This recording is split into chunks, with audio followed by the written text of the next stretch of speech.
Nye umamaji hangugo tumugo hangugo nyago. Nupadya maja napunku umubugo. Maja nangi shira nyaji, nangi shira kariji añeva, nangi shira pefi, gekwa diere teshi yuñaki ñaji abonro. Muy buenos días, les he dado un saludo en mi lengua materna, la lengua ñacho, una de las lenguas indígenas que se hablan en nuestro país. Les doy la más cordial bienvenida al Foro Internacional de Lenguas Indígenas, Políticas Culturales y Lingüísticas, Nuevos Paradigmas en el marco del Decenio de Lenguas Indígenas, rumbo a Mondiacult 2022.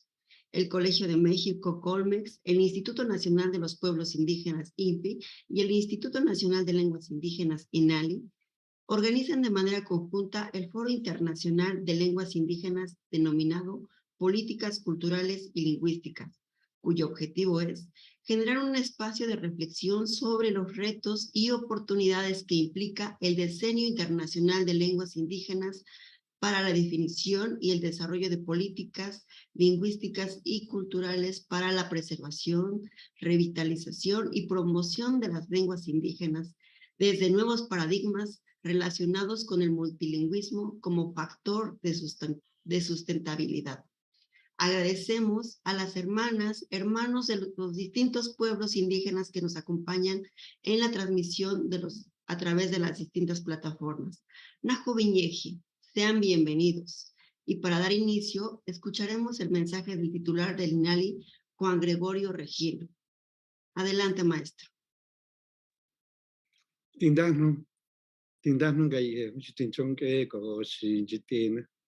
Bueno, les he dado un saludo en lengua mazateca,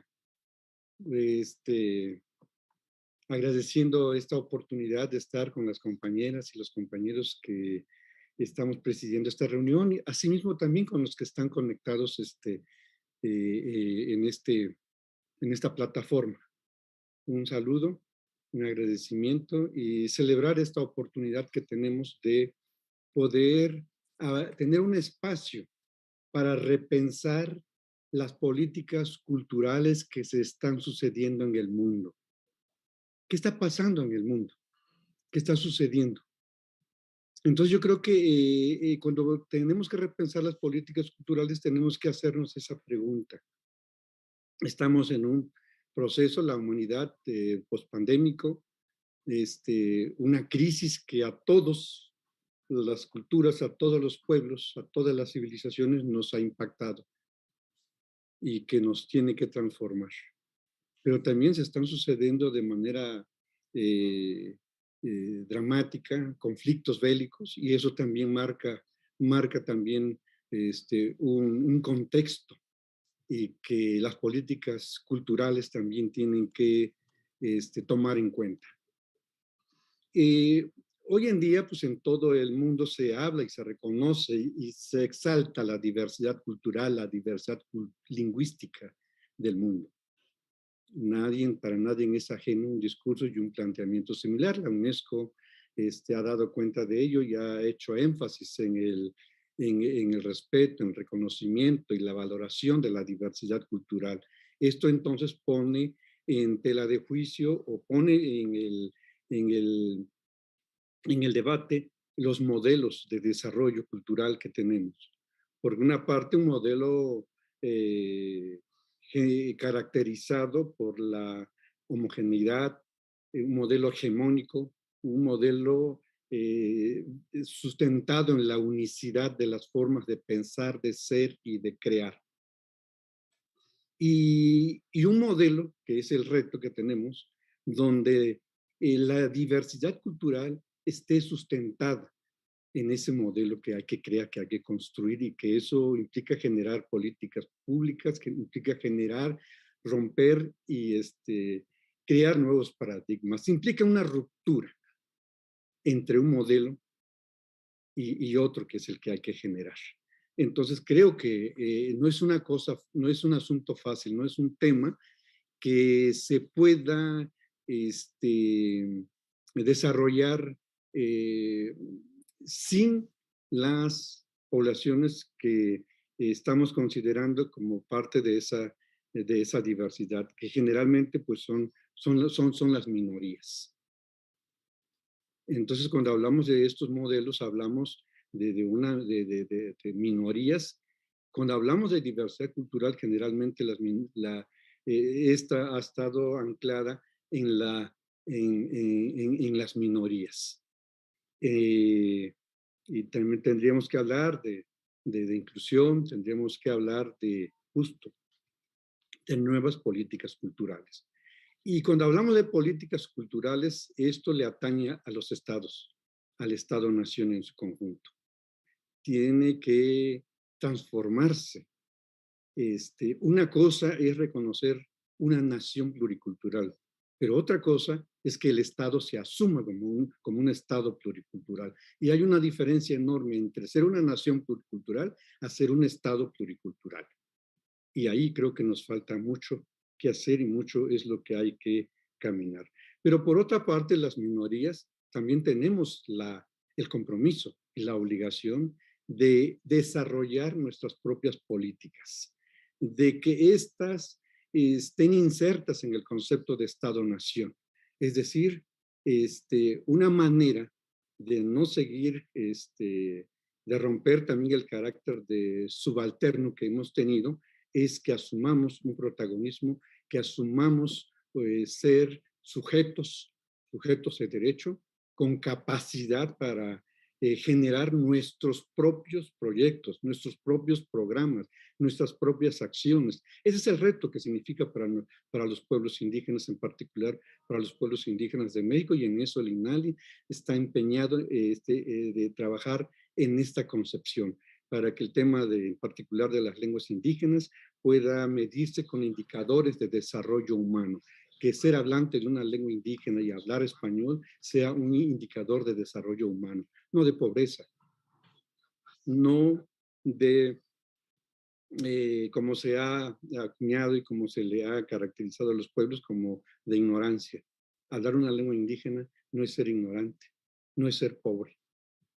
Es, pues, esos son los paradigmas que hay que construir y que hay que reconstruir y reconfigurar, no solamente las instituciones y los pueblos indígenas, sino en toda la sociedad nacional. Tenemos que crear un nuevo imaginario, y esto implica una conciencia lingüística, una conciencia cultural, donde como nación podamos decir, somos una nación pluricultural, somos una nación multilingüe, y esa es nuestra riqueza.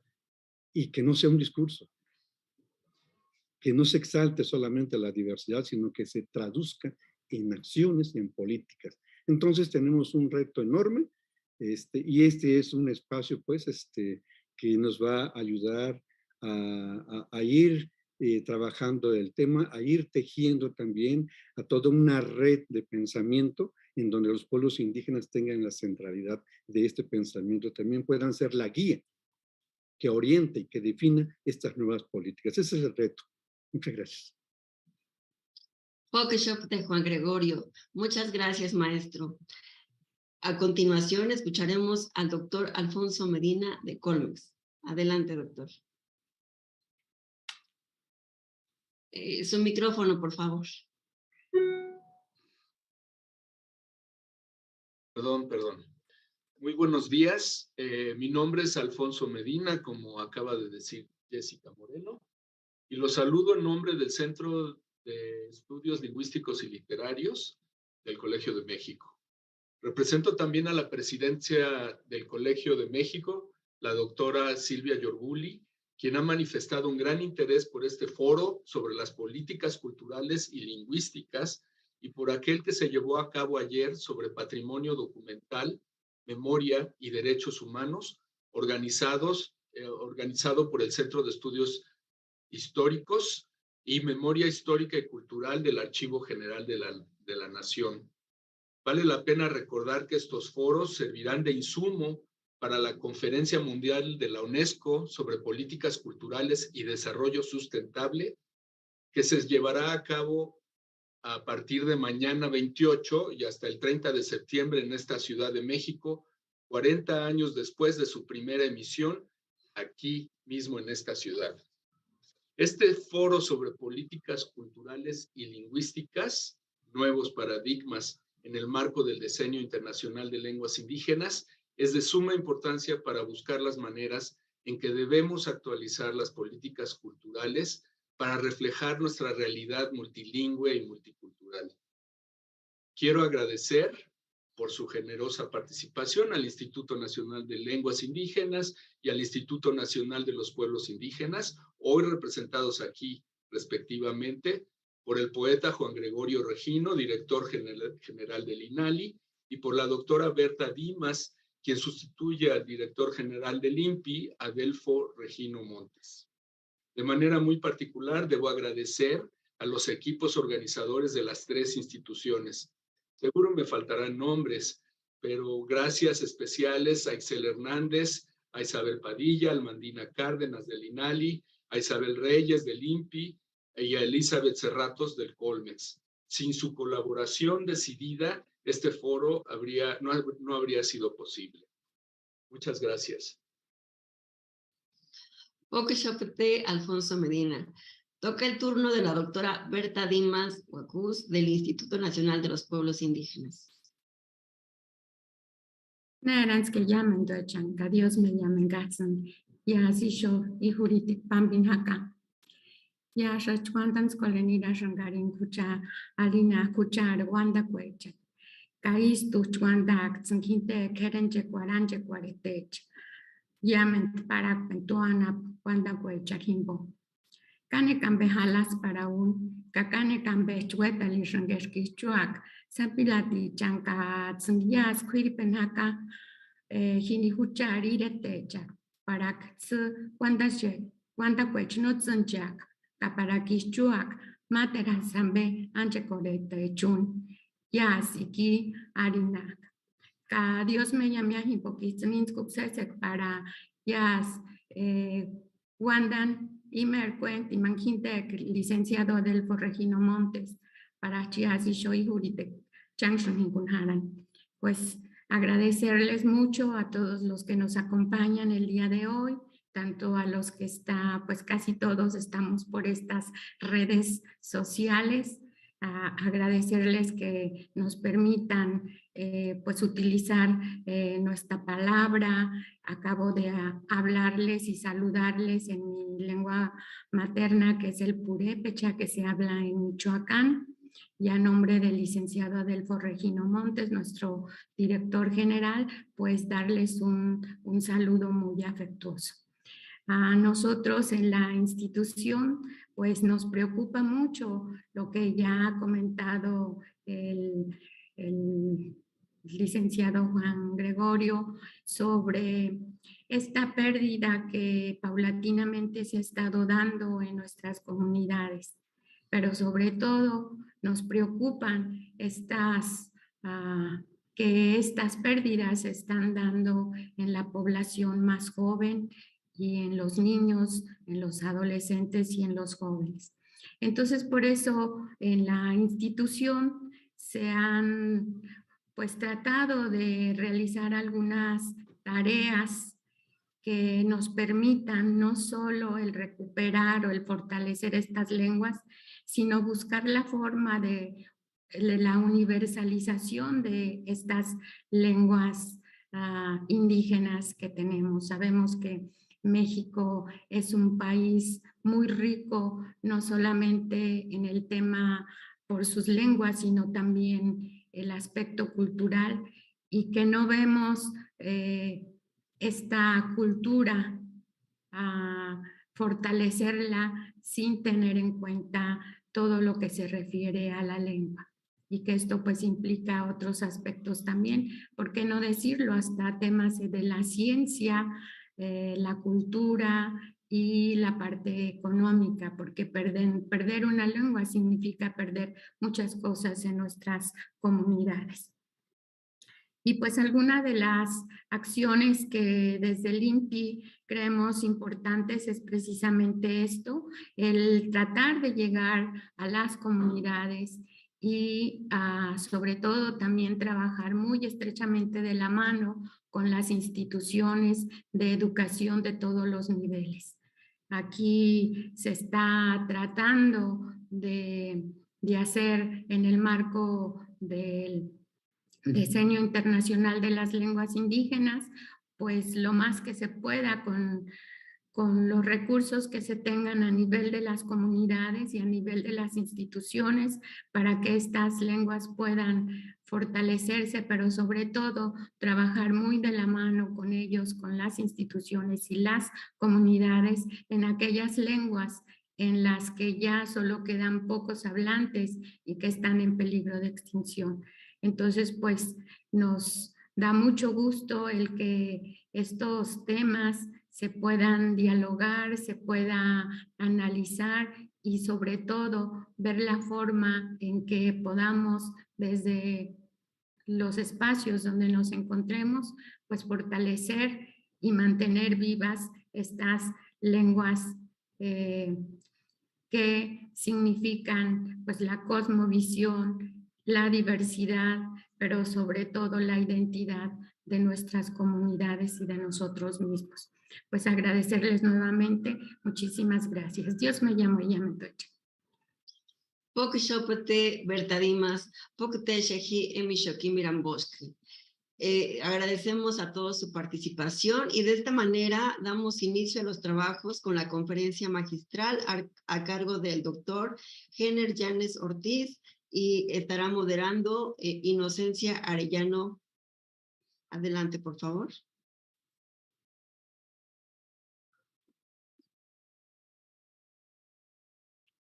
Muy buenos días a todos.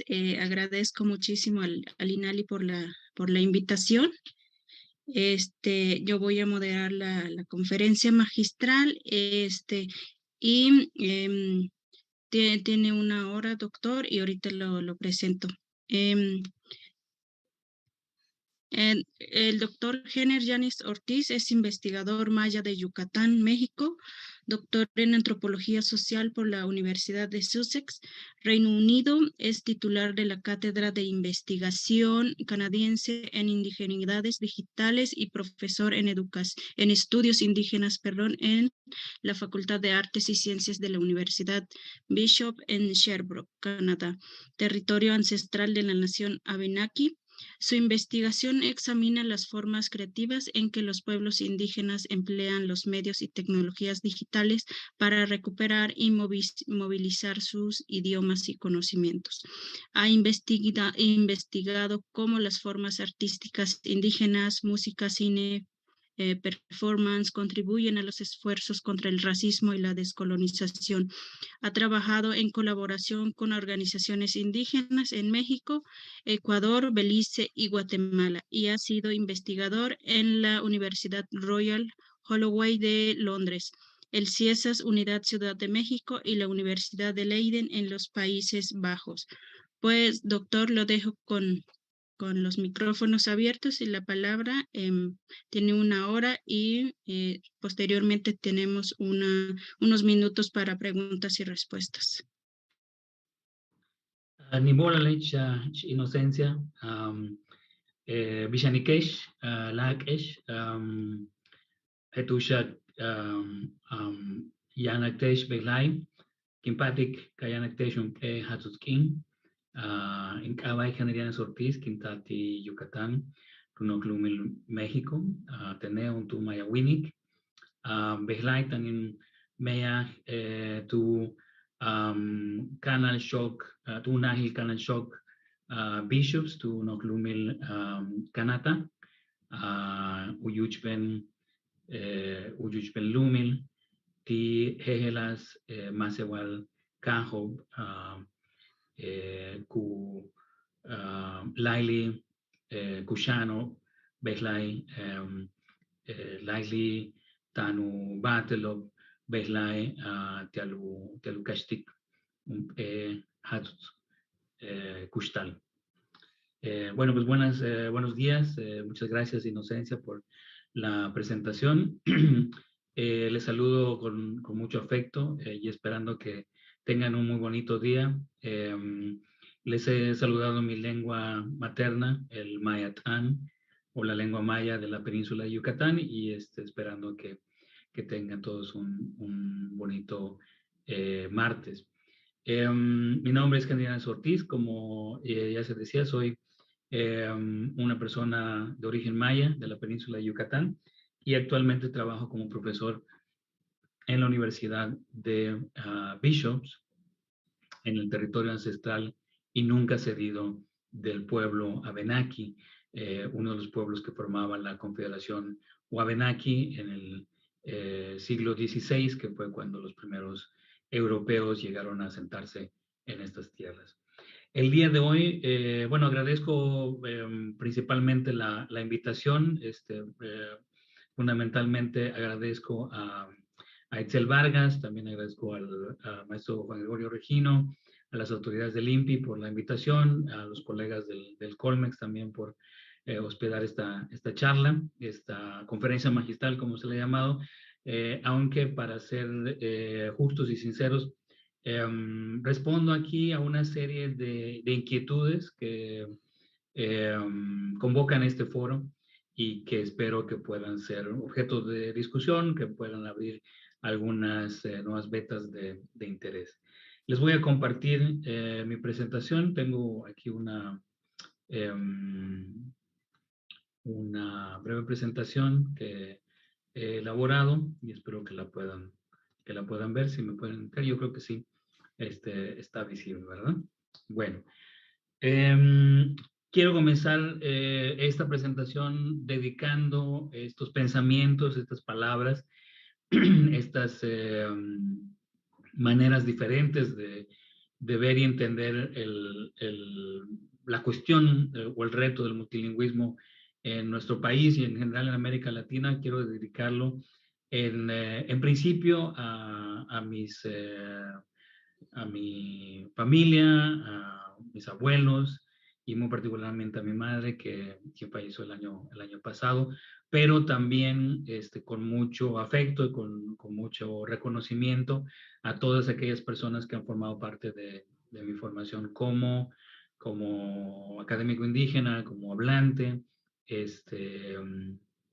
desde la familia extensa más cercana, pero también compañeros y compañeras que están constantemente trabajando, pensando, imaginando futuros nuevos para nuestras lenguas, ¿no? Y en especial en la península de Yucatán quiero dedicar esta presentación a Pedro Uc, Fidencio Briceño, Feliciano Sánchez Chan, las y los compañeros del colectivo Yuyum, en especial Yasmín Novelo, José Coyoc, Alberto Velázquez, José Ixchec, María Elisa Chavarrea, entre otros y otras quienes están movilizados, trabajando, buscando maneras nuevas de abrir caminos para nuestra lengua, la Mayatán, en la península de Yucatán.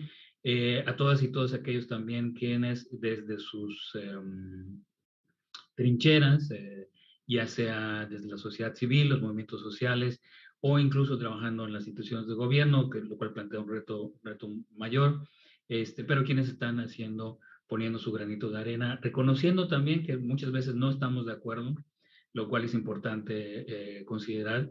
Y aunque no voy a abundar en las cosas en las que no estamos de acuerdo, quisiera de todas maneras dedicarles esta presentación también, reconociendo que nuestras voces son diversas y que en ocasiones chocan, lo cual es decir que nuestros procesos, aunque en ocasiones son convergentes, también pueden llevarnos a diferir y a diverger de lo que se está haciendo y lo que se está planteando, en particular dentro de esta década internacional de las lenguas indígenas. Finalmente, quiero dedicar también esta presentación a aquellas niñas y niños quienes sufrieron de haber sido internadas en las escuelas residenciales en este país hoy llamado Canadá. En esta semana en la nación canadiense se está conmemorando la tragedia de las escuelas residenciales en las que más de 150,000 niños se calcula que fueron enviados de manera forzada y fueron abusados física, psicológica y sexualmente. Muchos de estos niños nunca regresaron a sus comunidades de origen y las consecuencias de estas escuelas residenciales, la última de las cuales cerró en el año 1997, lo cual indica lo reciente de este proceso, las consecuencias aún están con nosotros. Y esta semana es mi universidad y mis colegas indígenas y no indígenas de la Universidad Bishops estamos animando un proceso de conmemoración junto con las otras universidades e institutos de la ciudad en donde hoy día resido. Y el 30 de septiembre, conmemoraremos el segundo Día Nacional por la Verdad y la Reconciliación en este país. Bueno, una vez habiendo dedicado todo esto a nuestros antepasados antiguos y presentes, me propongo aquí hacer una serie de apuntes sobre la necesidad de contarnos una historia nueva. Yo creo que coincidiendo con las palabras de Juan Gregorio, creo que hay muchos paradigmas que requieren ser cambiados, paradigmas actuales, pero creo que una buena parte de lo que como pueblos y también como investigadores, investigadoras, de los propios pueblos, pero también de las instituciones que tienen un interés y un deseo de contribuir a una sociedad más democrática, más diversa, más justa. Hay una necesidad presente, una necesidad muy grande por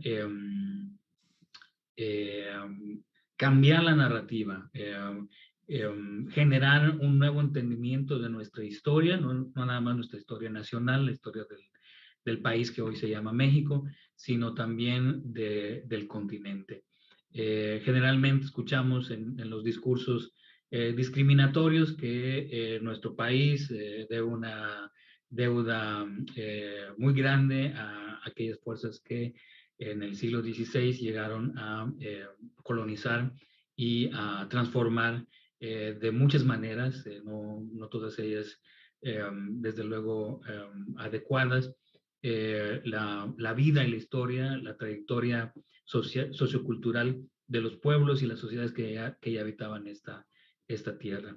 Entonces, lo que me gustaría invitar, y principalmente a nuestros colegas de todas las universidades del país, pero también de otras latitudes en América del Sur, desde donde nos saludan algunos amigos y compañeros, por tratar de entender y abundar sobre todo en esto que entre los intelectuales indígenas de Norteamérica se le ha dado a llamar la survivencia de los pueblos originarios de este continente que, dependiendo de la zona geopolítica en la que nos ubiquemos, se le reclama, se hace énfasis en recuperar un nombre distinto. En el sur del continente le llamamos Abya Yala y en el norte del continente la llaman Isla Tortuga. Pero entender la survivencia de los pueblos originarios es más que simplemente continuar viendo la permanencia cultural, social e histórica de los pueblos como sobrevivencia. Se trata más bien de un proyecto complejo, sofisticado en muchos casos, pero en definitiva exitoso, de resistencia, que va más allá de simplemente aguantar o sobrevivir, y efectivamente condensa estas dos ideas fundamentales, la sobrevivencia y la resistencia en una sola noción, lo cual también permite entender la historia nos permitiría entender la historia de una manera diferente y además encontrar puentes históricos importantes, bloques que fortalezcan nuestra apuesta por una historia multicultural y por un futuro multilingüe. Entonces se trata de desmantelar la narrativa de la derrota indígena y de la interrupción fatal, catastrófica del mundo y las historias, o de los mundos y las historias indígenas, para entonces tratar de entender cómo fue que no solamente nuestros pueblos sobrevivieron, sino que además pudieron negociar la situación colonial durante 300 años de dominio, en el caso de América Latina, de dominio español y portugués, para entonces entender la manera como nuestros idiomas y nuestras lenguas, nuestros idiomas y nuestras culturas continuaron existiendo, continuaron no solamente sobreviviendo y resistiendo, sino también expandiéndose en muchos sentidos. Creo que uno de los pendientes, sobre todo dentro de la reflexión que se generó a partir de los 500 años de la caída de México Tenochtitlán, es entender que la caída de México Tenochtitlán no significó el fin de los mundos y las historias de los pueblos originarios de nuestro país, sino por el contrario, en muchos sentidos representaron también la expansión y la transformación, muchas veces controlada o liderada por los propios pueblos, ¿no? Recordamos, por ejemplo, tenemos que recordar que el Estado mexica no era el único, no era la única sociedad política del mundo precolonial, sino había muchos otros mundos y sociedades políticos en nuestro continente, en nuestro país en particular, y que estos, lejos de haber caído junto con México Tenochtitlán, por el contrario, se expandieron. Es importante notar cómo una de las lenguas principales de nuestro país, la lengua náhuatl, no solamente no se ha dejado de hablar, no se dejó de hablar después de la caída de Tenochtitlán, sino se convirtió en una lengua de administración colonial, ¿no? Reconocida como parte de los recursos de gobierno y de organización política que se mantuvieron y además se expandieron después de la caída de Tenochtitlán. Entonces, es una invitación, supongo, o mi apuesta, digamos, mi punto principal aquí es sobre la necesidad de ahondar en estas historias, dejar de lado el supuesto de que la derrota indígena significó el fin de un sinnúmero de sociedades, y entender cómo estas sociedades, por el contrario, continuaron su desarrollo y su evolución, incluso a pesar de la nueva situación colonial que se les vino a imponer, ¿no? Entonces significa recuperar estas historias como un insumo para nuestro presente, apreciar el continuo rol que las lenguas, las culturas de Aviala, la Tortuga, tuvieron en la formación del Estado mexicano independiente, jugaron durante la época de la Revolución, a mediados del siglo XX, y continúan teniendo precisamente también en la formación del mundo global. Y esto con la intención fundamentalmente de permitirnos imaginar futuros multilingües, ¿no? Digo, es una de las intenciones, es uno de los puntos principales, pero no el único. También imaginar futuros multilingües nos debería permitir abrirnos, por ejemplo, a la coexistencia y aceptación de lenguas y formas diversas de conocimiento y comunicación. Desde luego, aceptar que, por una parte, históricamente el monolingüismo de los estados-nación representa un fenómeno relativamente reciente en relación con la historia no solamente de nuestro continente, sino de toda la humanidad. Aceptar, por lo tanto, que el multilingüismo históricamente nunca ha sido la excepción, sino por el contrario la regla, y que imaginarnos futuros multilingües implica también voltear a ver a lo que está pasando en el mundo, ¿no? Precisamente uno de los puntos que planteaba también Juan Gregorio en este momento. Generalmente las discusiones sobre el multilingüismo en nuestro país tienden a ser mexicocéntricas, ¿no? A mirar solamente lo que ha sido posible, lo que ha ocurrido históricamente en nuestro país, pero obviamos en ese sentido procesos de riqueza multicultural y multilingüe en otras partes del mundo. Por ejemplo, la imagen que tengo ahora en mi diapositiva, vemos precisamente cómo el multilingüismo existe como realidad plena en países, por ejemplo, en este caso en la India, vemos un letrero que combina 3 idiomas, o más bien, sí, 3 idiomas, pero fundamentalmente 3 formas de escritura que habitan los espacios de una nación increíblemente diversa como lo es la India, una de las, el país democrático más grande del mundo, cerca de, o alrededor de 2 billones de personas o 2.000 millones de personas quienes la habitan y una nación hiperdiversa y multicultural. Entonces, aceptar en principio que la historia de la humanidad ha sido siempre multilingüe debería llevarnos también a normalizar el uso de más de una lengua en la vida cotidiana y entonces abrazar y entender y de esa manera convencer también, tratar de trabajar en la inserción de estas pistas históricas, de estas maneras diferentes de entender nuestra trayectoria como pueblos diversos en el mundo, extender este conocimiento a la vida cotidiana, a fin de normalizar el multilingüismo como una práctica común y normalizarlo también en términos del respeto, mayor respeto y reconocimiento pleno, político, social, económico, cultural de los pueblos y naciones originarias de este continente llamado Abya Yala, Isla Tortuga o América. Entonces, esta es una de las principales invitaciones que me gustaría hacer como parte de esta intervención dentro del foro. Algo que nos debe llevar a revalorar, en definitiva, el multilingüismo, ¿no? Y 3 puntos que me gustaría principalmente hacer, que creo que nos podrían ayudar dentro de esta tarea de convencimiento, ¿no?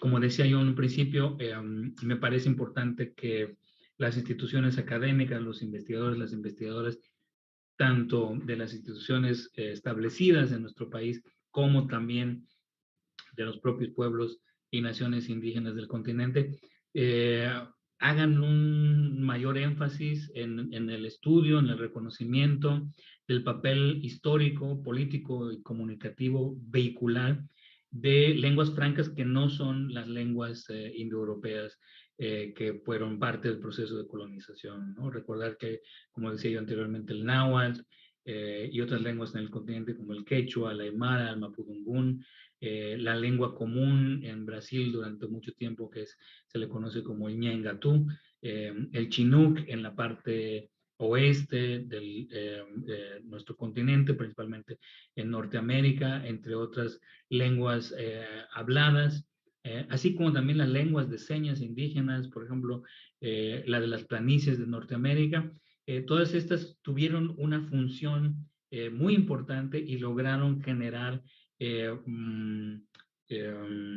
cristalizar relaciones, intercambios amplios que permitieron el desarrollo de las sociedades en el periodo anterior a la llegada de los europeos. Esta parte de la historia de las lenguas y de los procesos políticos y sociales de nuestro continente debería llevarnos a apreciar de una manera diferente las lenguas que continúan existiendo en nuestros territorios, a pesar de todos los embates del colonialismo y sobre todo en la etapa más reciente de la política monolingüística del Estado-Nación y de asimilacionismo del Estado-Nación. ¿Y esto con qué intención? Sobre todo, la idea es revertir estos discursos discriminatorios, estos discursos, estas maneras derogatorias en las que generalmente la sociedad nacional, y por qué no decirlo también muchos de los representantes de la intelectualidad no indígena en nuestros países, continúan viendo estas lenguas como remanentes de algo que nunca fue importante. Entonces, revalorar la importancia histórica de nuestras lenguas, incluido desde luego la mayatán, el purépecha, la lengua ñato, la lengua otam, entre otras, tiene tiene su importancia desde el punto de vista educativo, pero hacerlo de una manera también crítica, sopesando las oportunidades y los logros y los propios procesos de estructuración y de jerarquización del poder que también son necesarios considerar. Una segunda manera, yo creo, de revalorar el multilingüismo, algo que pudiera abonar a nuestros esfuerzos, especialmente en esta década de las lenguas indígenas, es encontrar o documentar, sobre todo profundizar en la importancia que la diversidad lingüística tiene como una herramienta, no nada más simbólica, no nada más identitaria, que sí la tiene y que desde luego hay que apreciar, pero fundamentalmente como una herramienta práctica de conocimiento y redescubrimiento de los aprovechamientos agrobiodiversos. Y aquí estoy intencionalmente evitando usar la palabra biodiversidad únicamente en su sentido más conservacionista, o la palabra agricultura también en su sentido más convencional, porque creo que efectivamente lo que nuestras lenguas, el conocimiento que nuestras lenguas contienen, tienen mucho que ver, nos deberían llevar a interrogar precisamente estas categorías separadas, la categoría agricultura y la categoría biodiversidad, como dos entes que naturalmente existen opuestos, ¿no? O aparecen como opuestos dentro de la manera en que la crisis climática nos debe llevar a enfrentar este desafío planetario. Por el contrario, creo que nuestras lenguas, de nuevo, de una manera práctica, nos dan pistas, nos deberían permitir reconocer que hay muchas maneras de relacionarse con el entorno, con el territorio, con los paisajes naturales, que son al mismo tiempo paisajes culturales, que han sido transformados y que han sido manipulados de una manera durante cientos de años, pero de maneras agrobiodiversas, es decir, donde momentos de conservación, momentos de descanso para el entorno, para lo que se conoce desde otros códigos lingüísticos como la naturaleza, dan paso también a intervenciones de las sociedades quienes habitan estos espacios. Entonces, me parece que ahí hay una oportunidad muy interesante, crucial, en el sentido de que permitiría darnos un argumento, construir un argumento más para defender la importancia de la diversidad lingüística en nuestro país y en nuestro continente. Y finalmente, como una manera fundamental, como un principio, un pilar fundamental, el multilingüismo debe también ser fundamentalmente reconocido como un derecho que toda sociedad democrática debe respetar, ¿no? En el entendido que de que sin este respeto por el derecho que tenemos los pueblos, los distintos pueblos, por hablar nuestras lenguas, no podríamos hablar de una participación plena y de una democracia real, y en ese sentido también llevarnos a reconsiderar los momentos históricos que nuestro país ha vivido y nuestro continente en cuanto a lo que nos aportan para entender estos retos democráticos, ¿no? Sin este reconocimiento a los derechos lingüísticos de los pueblos tampoco es posible avanzar, ¿no? Y sobre todo porque es importante considerar que las lenguas, los pueblos y nuestras formas de organización cultural y política, a final de cuentas, han dado nombre y explican la historia natural de nuestros territorios y la existencia continua de su biodiversidad y riqueza. Entonces, me parece que estos son tres propuestas que me gustaría hacer y que creo que, bueno, se han hecho y se seguirán haciendo a lo largo de este diseño internacional. Más específicamente, se me había pedido también en algún momento, pues, proponer algunas otras maneras de entender el multilingüismo, quizás de promover el multilingüismo. Y bueno, aunque estos no son necesariamente, digamos, son principios de ideas, son reflexiones que me han surgido a partir de mis años de trabajo y colaboración con distintos agentes y organizaciones indígenas en el continente, ¿no? En Ecuador, en Guatemala, en Belice, en la península de Yucatán.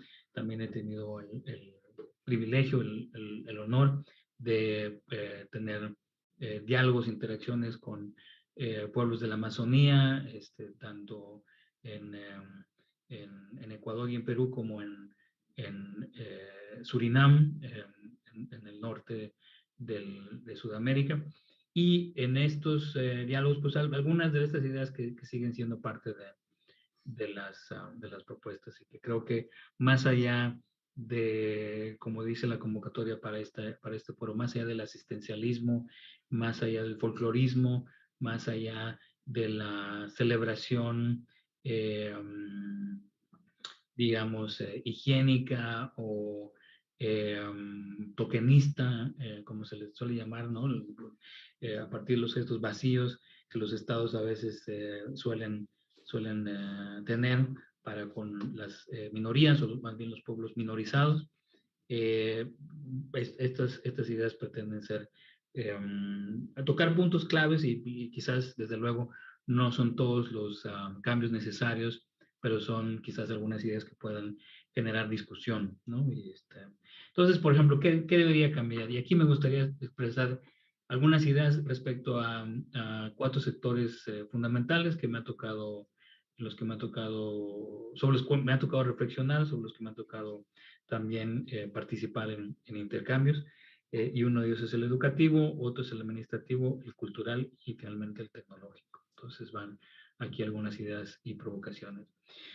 A pesar de las décadas que han transcurrido en nuestro país y en el continente americano en general, ¿no? Desde distintas trincheras, conviene reconocer que a pesar de todas las políticas de implementación de educación bilingüe, intercultural o bicultural, multilingüe, etcétera, la escuela sigue siendo un bastión de lingüicidio, como la intelectual Mije, una persona por la cual yo siento profundo respeto y a quien tengo el honor, privilegio de llamar mi amiga, Yasna Aguilar Gil. La realidad de las escuelas sigue siendo una realidad lingüicida, ¿no? Y bueno, aquí me parece que el principal reto, bueno, hay muchos retos, ¿no? Desde luego. Está, por ejemplo, el reto de transformar el aparato burocrático, político burocrático del sindicato más grande de nuestro país y del continente americano, que es el Sindicato Nacional de Trabajadores de la Educación. Mi propia familia, por ejemplo, yo provengo de una familia de profesores, crecí entre profesores de primaria, entre profesores de secundaria, y a partir de esta experiencia vivencial me doy cuenta de que, bueno, hay muchísimos retos. Desde luego uno de los retos más importantes es transformar el hábitus indigenista que permanece en la manera en que los profesores de educación primaria, tanto del sector general como del sector indígena, continúan siendo, a pesar de los discursos, a pesar del cambio en los discursos, a pesar del cambio en los programas educativos, continúan siendo capacitados y entrenados dentro de ese hábitus. ¿Y a qué me refiero con hábitos? Hábitos es, desde luego, una categoría de la sociología y de la antropología que se refiere a aquello que se aprende a partir del hábito que es la práctica sociocultural regulada y organizada de manera estructural que reproduce formas de relación que están mediadas por la desigualdad y el poder, ¿no? Entonces, me parece que bajo el riesgo de entrar en una generalización que omita algunos de los esfuerzos muy loables que se están haciendo en distintos espacios de investigación y acción educativa, pero me parece que la inercia en la formación de las nuevas generaciones de maestros continúa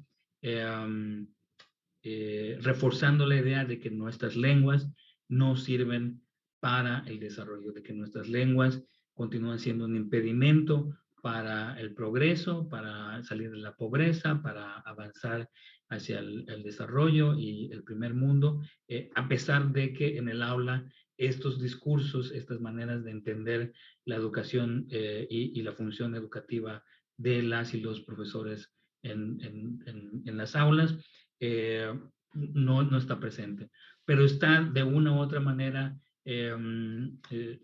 es decir, es esto que el pedagogo brasileño Paulo Freire le llamaba el currículo oculto. Y aquí hay una serie de retos que me parece que tienen su propia relevancia, no abundaré en ellos porque me parece que es una materia de estudio y sobre todo de intervención, cómo avanzar más hacia la educación, hacia incorporar dentro de esta formación una perspectiva antirracista, ¿no?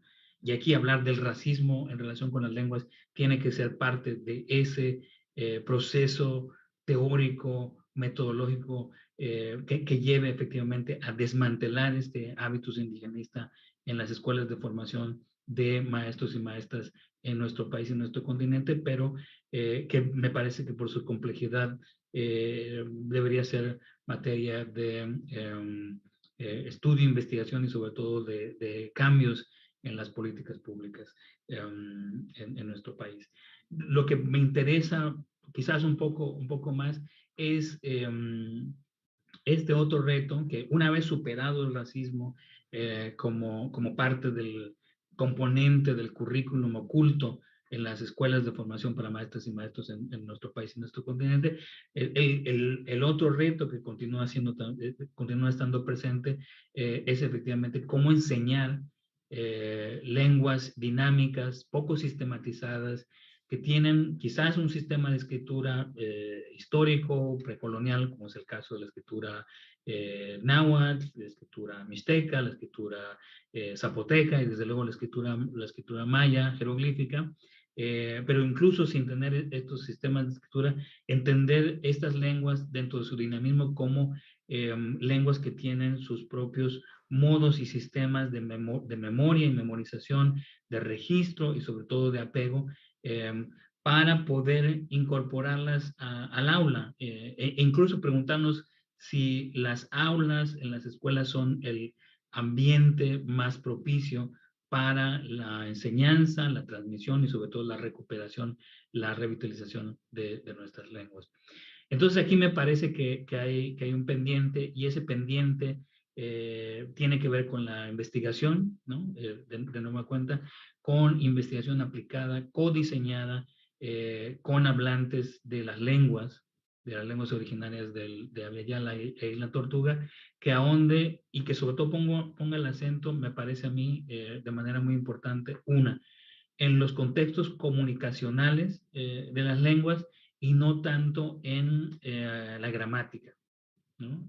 Creo que hay muchos investigadores e investigadoras, tanto de campos lingüísticos como antropológicos, han continuamente señalado esta cuestión de que una insistencia en la gramática como manera de enseñar y de transmitir la lengua puede estar completamente fuera del lugar, ¿no? Entonces, insistir en los contextos comunicacionales, que de hecho ya forman parte de la manera en que las lenguas que han habitado las aulas por muchos más siglos, por ejemplo, las lenguas indoeuropeas, las lenguas sino-tibetanas o las lenguas indo-iraníes, que llevan años, si no es que siglos, siendo enseñadas en aulas de una manera hasta cierto punto escolástica.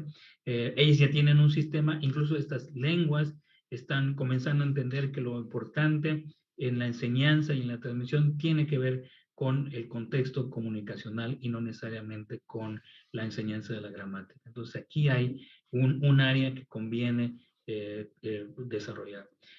También la investigación aplicada, codiseñada con los hablantes, debería de enfatizar los enfoques pragmáticos respecto a la lectoescritura y abandonar estas batallas interminables por la normalización como un prerequisito, como una precondición para poder implementar la educación o la enseñanza de las lenguas indígenas. Y finalmente, enfatizar la continuidad práctica, la pragmática, digamos, de la lengua, más que su registro, ¿no? Y aquí desde luego, aunque los estudios y las investigaciones lingüísticas tienen su importancia, me parece que ha habido en los últimos años, especialmente en las instituciones que están a cargo de las lenguas indígenas en nuestro continente, un énfasis demasiado grande en la documentación y el registro, dejando de lado la pragmática y la práctica de la lengua como un componente importante para poder generar nuevas maneras de enseñanza que sean efectivas. Y esto también tiene mucho que ver con no solamente la enseñanza para los pueblos o para las y los niños, las y los adolescentes de los pueblos y naciones originarias, sino también comenzar a entender que es necesaria una investigación que facilite a aquellos que no son integrantes de pueblos indígenas, no solamente la comprensión, sino digamos, la comprensión sobre la importancia de la diversidad lingüística, sino también su participación como hablantes, respetuosos desde luego, pero como potenciales hablantes de estas mismas lenguas en sobre todo contextos de ciudad, ¿no? Entonces, comenzar a pensar e investigar más sobre esto me parece sumamente necesario. En lo administrativo me parece que, bueno, aquí quizás este es el área en la que mis sugerencias van a ser mucho más superficiales. Se trata de buscar maneras, y la verdad aquí no tengo sugerencias muy claras o muy concretas, porque cada contexto en América Latina, en el continente, y asimismo en México, e incluso dentro de un mismo estado o región es distinto, pero se trata de buscar maneras prácticas de garantizar que los servicios públicos estén disponibles y sean ofrecidos de manera a priori en las lenguas indígenas. Y aquí, desde luego, falta muchísimo camino, desde la concientización de los servidores públicos, desde la transformación de los sindicatos, que desde luego son tienen que ser parte de esta implementación. Pero de lo que se trata es de preparar para el servicio público multilingüe y desde luego recompensar a las y los servidores públicos que son multilingües o bilingües de la manera más adecuada. Se trata de hacer viable, redituable y deseable la diversidad lingüística, sobre todo como parte de la formación cívico-política que nos permita formar a servidores públicos en el ejercicio del derecho a hablar la lengua propia, lo cual tiene que ver también con educar más en el ejercicio de los derechos lingüísticos, algo que creo que se puede hacer de una manera mucho más amplia. Se puede seguir encontrando formas de hacerlo a través de campañas, sí, pero de manera más importante, quizás a partir de la creación de instituciones, tanto de la sociedad civil como del propio Estado, que trabajen precisamente en esta formación, no solamente de los servidores y las servidoras públicas, sino también de las y los hablantes de lenguas originarias, para que puedan aprender a sobrellevar, a contrarrestar la discriminación y el racismo lingüístico que continúa existiendo en nuestro país. Son, desde luego, ideas muy generales que quizás requieran mucha mayor discusión, maneras más específicas de pensar y de abundar en estos campos, pero me parece que son importantes de insistir. Sobre todo antes de pasar al siguiente punto, sobre todo el hecho de aprender a compensar,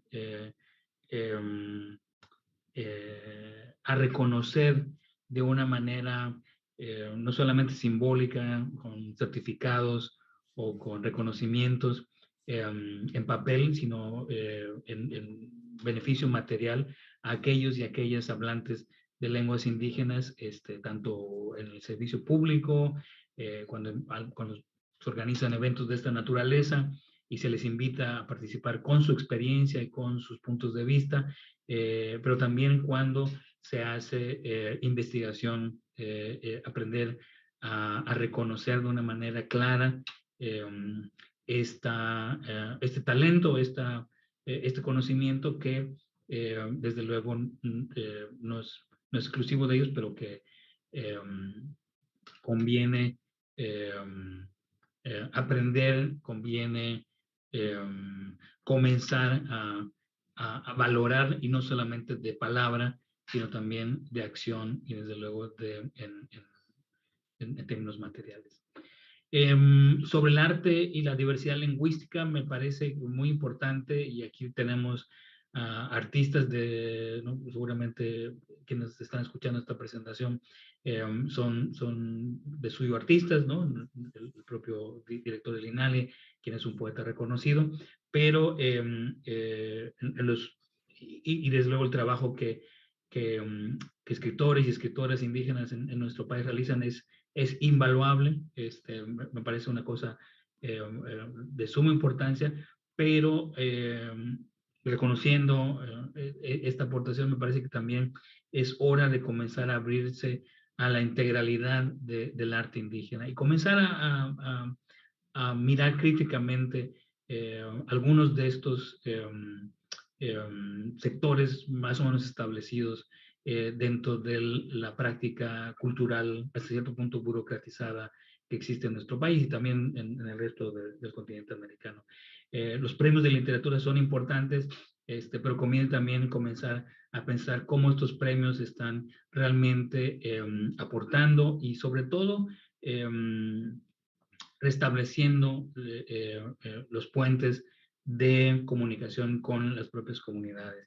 Creo que hay pendientes dentro de la manera como el campo de la literatura indígena ha operado en nuestro país, y creo que conviene, y de alguna u otra manera es parte de una conversación que hemos tenido yo y algunos de los colegas que están en este espacio en algún momento, esta idea de comenzar a entender la integralidad de las formas de arte indígena, que escribir en lenguas indígenas es un acto de poderoso valor simbólico, pero que por el otro lado conviene también reconocer y ampliar el conocimiento y la difusión de otras maneras de hacer arte, los tejidos que son desde luego una manera ancestral de comunicar y de contar historias, y así como las nuevas maneras de contar historias desde el cine,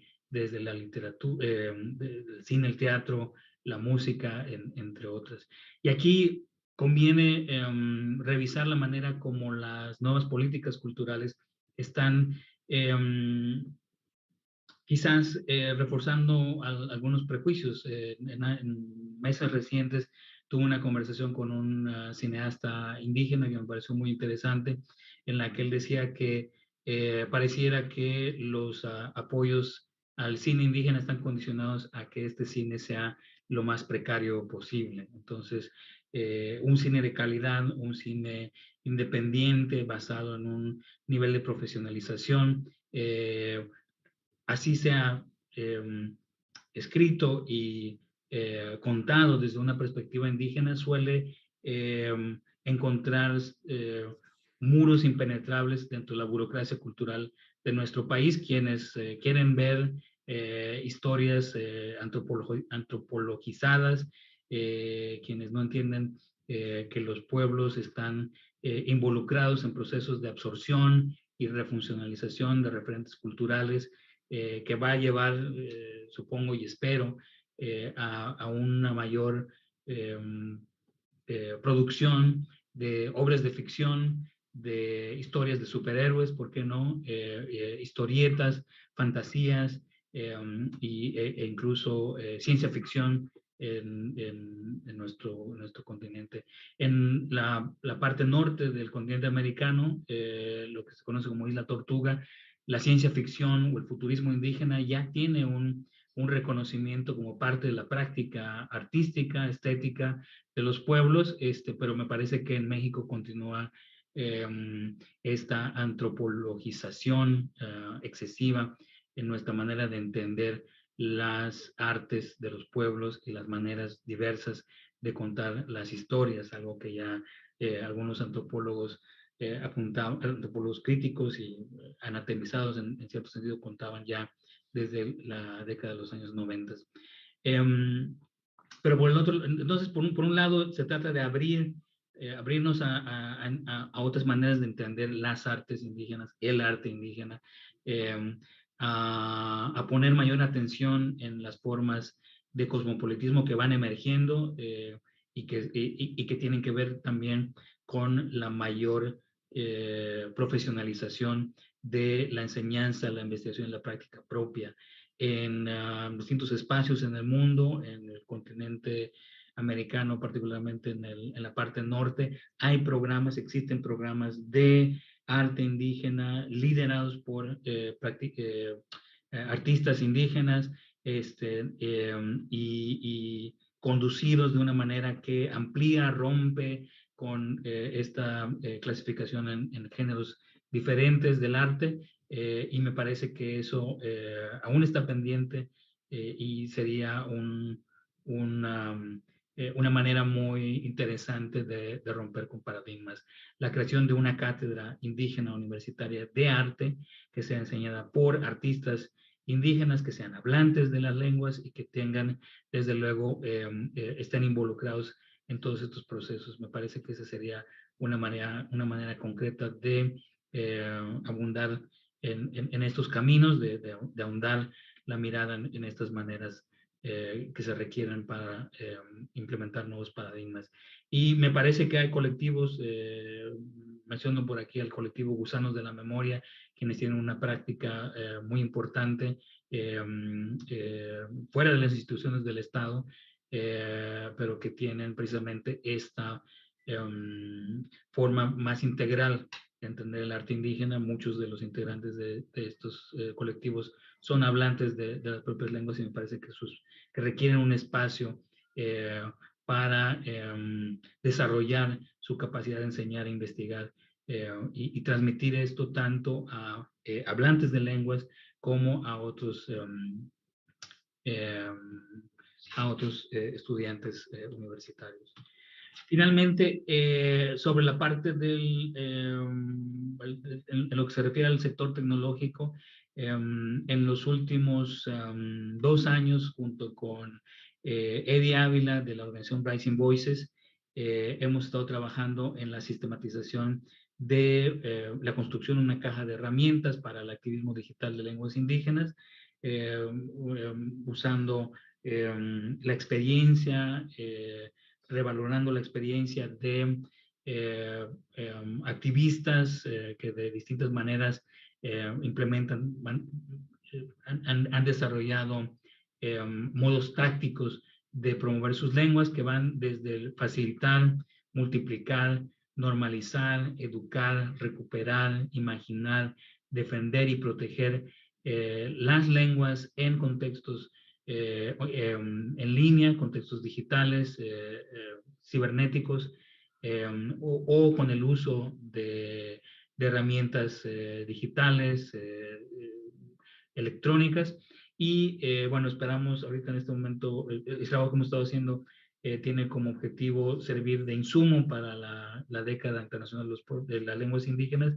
Estamos esperando que la revisión de UNESCO termine para poder dar a conocer estos materiales, pero como parte de este ejercicio, algunas primeras impresiones que nos quedan, que me quedan desde luego, que me gustaría compartir, son las de cómo las tecnologías multilingües, perdón, las tecnologías digitales continúan teniendo el reto de ir del énfasis en la escritura hacia el aprovechamiento de la multimodalidad. Y esto me parece que se repite en muchas de las iniciativas que algunas muy importantes, pero que siguen enfatizando sobre todo la palabra escrita, así sea de manera digital, como la principal forma de hacer el trabajo de promoción de lenguas, ¿no? Y que dejan de lado maneras, el potencial, digamos, que tienen las tecnologías precisamente para integrar múltiples modos de comunicación, desde la imagen, desde luego no se trata de omitir el texto, pero juntar el texto con la imagen, con el sonido, con el movimiento, con la performatividad. Estos esfuerzos que hemos estado documentando aún tienen ese pendiente, y me parece que es un pendiente que tiene que comenzar a ser atendido. Entonces, en el desarrollo de la caja de herramientas, lo que estamos haciendo es tratar de ofrecer ejemplos inspiradores precisamente de los momentos de, como se dice en ocasiones, del ajá, en el que uno encuentra que la tecnología puede facilitar esta manera multimodal de comunicación que pueda de este modo fortalecer la comprensión, la promoción, la enseñanza e incluso la defensa y recuperación de nuestras lenguas.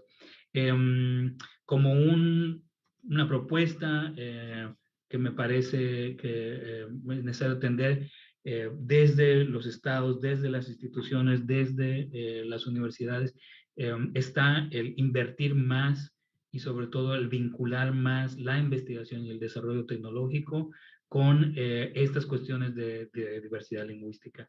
Lo que hemos encontrado en el desarrollo de esta caja de herramientas es que la adopción de tecnologías digitales por parte de hablantes de lenguas indígenas es un fenómeno muy espontáneo y hasta cierto punto es, digamos, un milagro en algunos casos que ocurran, porque muchos de las y los jóvenes que sienten un profundo amor por sus lenguas tienen que remontar procesos de educación deficientes, falta de acceso a tecnología, y a pesar de esto ellos han tomado la tarea de autoeducarse y de aprender a manejar estas tecnologías de manera autodidáctica. Entonces creo que algo más sistemático, un espacio que no interfiera con la creatividad, pero que por el contrario facilite la formación, no nada más en las aulas, sino también de una manera más comunitaria y colectiva, creo que es necesario, y ahí hace falta investigación y desde luego también desarrollo tecnológico, especialmente cuando tenemos el reto de integrar a nuestras lenguas dentro de la manera de funcionar de la inteligencia artificial. Ahí hay muchos pendientes, no solo para nuestras lenguas, sino también para otras lenguas, incluidas lenguas con estado. Por ejemplo, se habla de cómo el islandés está siendo desplazado por el inglés, precisamente porque el islandés no puede ser procesado por la inteligencia artificial. Entonces, ahí hay muchos pendientes. y me parece que son importantes de atender desde una perspectiva de políticas públicas y sobre todo de enseñanza y desarrollo tecnológico que privilegie o que no privilegie, pero que tome en cuenta las necesidades diferenciales de las y los hablantes de lenguas indígenas. Esto sin dejar de lado el vínculo entre la tecnología y la comunidad, porque por sí misma la tecnología digital no va a salvar a nuestras lenguas. En eso hay una tarea pendiente de mantener ese vínculo, de seguir insistiendo en la colaboración, de manera que esto también sirva para proteger el conocimiento de los y las hablantes de lenguas originarias, sobre todo de prácticas extractivas, explotativas, en donde los grandes conglomerados de tecnología digital están viendo una oportunidad de apropiarse las lenguas para luego vendérselas a usuarios en el mundo de los países ricos, ¿no? Que tienen un interés a lo mejor casual, donde está de moda y probablemente se va a poner cada vez más de moda aprender una lengua indígena, pero y esto despoja a las comunidades de los hablantes que han hecho sobrevivir estas lenguas de algunas veces de derechos, de la posibilidad de mejorar, facilitar las tecnologías con sus propios recursos. Finalmente se trata de garantizar, como decía, el derecho de las naciones originarias y sus comunidades a beneficiarse de los avances tecnológicos de acuerdo a sus propios objetivos y aspiraciones. Y allí hacen falta muchos diálogos y muchas formas de convergencia. No quisiera, bueno, con esta lámina quisiera terminar esta participación enfatizando principios importantes que deben ser parte de los esfuerzos, quizás los cambios de paradigma respecto a la diversidad lingüística, a la importancia del multilingüismo y desde luego de nuestras lenguas originarias en el continente. Y me parece que es la necesidad de, por una parte, trabajar en este balance entre la descentralización y la vinculación. Sabemos por nuestro trabajo, nuestra experiencia en este campo, que hay una miríada de iniciativas que están naciendo constantemente en el mundo, particularmente en nuestros pueblos y comunidades, y que no siempre están integrados o trabajan en una situación de sinergia. Y aquí me parece importante que, si bien se busque la vinculación y la convergencia, también se respete el vínculo que las lenguas tienen con su territorio. Me voy a permitir hacer una crítica respetuosa, pero desde luego compartir mi punto de vista en que la tarea aquí no es necesariamente crear nuevas instituciones centralizadas en la capital del país, como lo es la iniciativa de la Universidad de las Lenguas Indígenas de México. Me parece que hay muchas otras oportunidades que pudieron haber sido exploradas para poder animar este proceso. Entiendo que son los momentos políticos y quizás sean parte de maneras muy propias de negociación, pero creo que esta centralización corre muchos riesgos y ojalá que en el futuro esta idea se pueda revisar. Me parece, por el contrario, que hay una gran oportunidad en las universidades interculturales que han sido creadas. Hace falta mayor integración, hace falta mayor profundización en sus programas, una investigación que permita reconocer cómo la lengua y la cultura aparece, es tocada y enfrenta contradicciones en las escuelas, en las universidades interculturales que existen en nuestro país y en el continente americano, y ahí trabajar más por que esta descentralización de los procesos y este anclamiento de la enseñanza de las lenguas en sus territorios no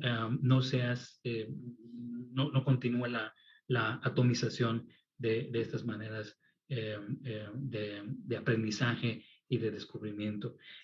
Otro principio importante, desde luego, es la financiación, no solamente la financiación del Estado, que me parece que tiene que ser un compromiso importante, pasar de las palabras a los hechos y realmente, como se dice en el contexto anglosajón, poner el dinero donde está la palabra, pero también se trata de que las organizaciones de la sociedad civil y los investigadores podamos también apoyar con nuestros recursos estos esfuerzos y encontrar maneras de, como decía, resarcir el conocimiento, recompensar estas habilidades lingüísticas de manera que también sean una forma de congruencia. Y finalmente, pendientes siempre habrá de sostenibilidad, pero creo que este tiene que ser un principio que cada vez nos pongamos más, que pongamos más al centro de nuestras reflexiones y de nuestras propuestas, tanto desde la sociedad civil como desde el gobierno, como desde las instituciones académicas, pensar en la sostenibilidad de largo plazo de cualquier esfuerzo, iniciativa, proyecto de colaboración que podamos implementar. Porque se trata de que estos esfuerzos puedan seguir funcionando con o sin nuestra propia participación y que la sostenibilidad no solamente sea financiera, sino también organizacional y política. Y creo que con estos principios, como parte de un esfuerzo colectivo de un cambio de paradigmas, quizás podamos sacar provecho, un mayor provecho de esta década internacional de las lenguas indígenas que comienza en este año. Con esto concluyo mi participación y ojalá que, bueno, espero preguntas, comentarios, desde luego respuestas, desacuerdos que son bienvenidos, y bueno, les saludo con mucho afecto. Ya varios botiques. Muchas gracias, doctor. Me ha parecido que es una conferencia muy completa. Se trataron diversos temas que nos permiten de alguna forma, bueno, en lo personal, creo que nos permite reflexionar y de alguna forma repensar las formas en que hacemos investigación, ¿no? Porque empieza desde ahí hasta cómo algunas recomendaciones que podemos hacer cuando estamos trabajando en las diferentes áreas, ¿no? En educación hasta servicio público, ¿no? Y finalmente, pues todas estas herramientas que nos permiten de alguna forma aprovecharlos para, sobre todo cuando estamos trabajando con lenguas indígenas, ¿no? Porque finalmente creo que somos los hablantes los que estamos haciendo trabajos en ese sentido, porque mientras el Estado no vea la diversidad como un problema, pues yo creo que no vamos a avanzar mucho. Y por supuesto que hay muchísimas necesidades que todavía siguen ahí y van a seguir ahí, yo creo, mientras se tenga esa perspectiva de alguna forma. Tenemos algunos comentarios en las redes sociales que me voy a permitir leerlos y algunas preguntas. Tenemos el comentario de Ana Beatriz Alfonso García, que dice: muy buen tema y a tono con la realidad mexicana. Saludos desde Cuba. Educación Indígena Náhuatl de Guerrero dice, hace una pregunta, que cuál es, está un poco rara la pregunta, pero ¿cuál es supuesto hábitos en que se basa solo porque lo ven sus familias? Porque si bien existe una gran problemática en el sistema educativo y atinadamente en el CENTE, sin embargo, hay cambios que se hablan y estos no vienen de espacios netamente académicos. Me parece una pregunta, creo que no se ha planteado de la mejor manera, pero espero que se entienda. No, No sé si... me parece muy válido el punto de vista. Saludo a este compañero o compañera, no sé, y me parece que sí, o sea, la idea del hábito indigenista, a cierto punto sí tiene que ver con mi experiencia personal, pero creo que también se ha de alguna manera documentado. Recuerdo por aquí alguna investigación que revelaba de un par de investigadores de la península de Yucatán, mijangos, y ahorita no recuerdo el nombre de la compañera, quienes investigaron, observaron la manera en cómo la educación indígena funcionaba en una comunidad en la península de Yucatán. Y una de las cosas que documentaban ellos es que si bien el uso de la lengua maya, en este caso, tenía la misma gozaban del mismo tiempo y se usaba en la misma proporción que la lengua española. Había un uso muy interesante, y es que la lengua maya solo se usaba para retroalimentación negativa, mientras que la lengua española se usaba casi siempre para la retroalimentación positiva, ¿no? Y es decir que lo que notaban ellos en el estudio es que inconscientemente los maestros, las maestras usaban el maya para regañar a los niños y usaban el español para alabar a los niños. Desde luego no estoy diciendo que esto ocurra en todas partes. Desde luego no estoy diciendo que reconozco que desde luego hay muchos esfuerzos y hay muchos espacios de organización propia de las y los hablantes, quienes son conscientes de estas inercias en el sistema educativo, pero y desde luego más en el sistema de educación indígena, pero dentro de toda la desorganización a veces o dentro de la estructuración tan ilógica que a veces se tiene del sistema educativo nacional, donde tenemos municipios de alto porcentaje de hablantes de lengua originaria, y solamente hay una escuelita que se dedica, que incluye la lengua como parte de su enseñanza. Digo, esto digamos, es parte del sistema político administrativo de la educación en México. Pero reconociendo que hay esfuerzos múltiples, esfuerzos de base, luchas por construir verdaderas alternativas de educación intercultural, lo que prevalece en buena parte de nuestro sistema educativo, y quizás los invito a observar más, y los invito también a documentar más desde donde estén ustedes, continúa esta inercia y este hábitus que es precisamente ese currículum oculto del que yo hablaba, ¿no? A lo mejor de dientes para afuera decimos, no, es que la lengua indígena y el español están en igualdad de circunstancias, pero poner mayor atención sobre cómo exactamente se usan y para qué se usan, y esto qué consecuencias tiene en la manera como los niños y las niñas indígenas se sienten frente a sus propias lenguas, me parece que es necesario que podamos seguir abundando. Muchas gracias, doctor, por sus respuestas. Voy a seguir leyendo los comentarios. Bulmaro López nos dice, muy interesante rescatar nuestras lenguas indígenas. Hay otro que Fray Alejandro Murillo dice que es muy interesante, nos ve desde la Sierra de Durango, y es el pueblo originario, allá se habla el tepehuano del sur, la lengua que yo hablo también, él es de la variante Auda. También tenemos otra pregunta de Braulio Miguel Eduardo. Pregunta que en su opinión es posible distinguir entre los conceptos de multiculturalidad como políticas desde arriba de los estados nacionales versus interculturalidad como una conversación transversal entre las culturas, en particular en la perspectiva de Iván Illich desde el Centro Intercultural de Documentación de Cuernavaca. Sí, no, una pregunta fundamental. Yo me ocupé un poquito de explorar estos temas hace algunos años en mi tesis doctoral, en la que, por cierto,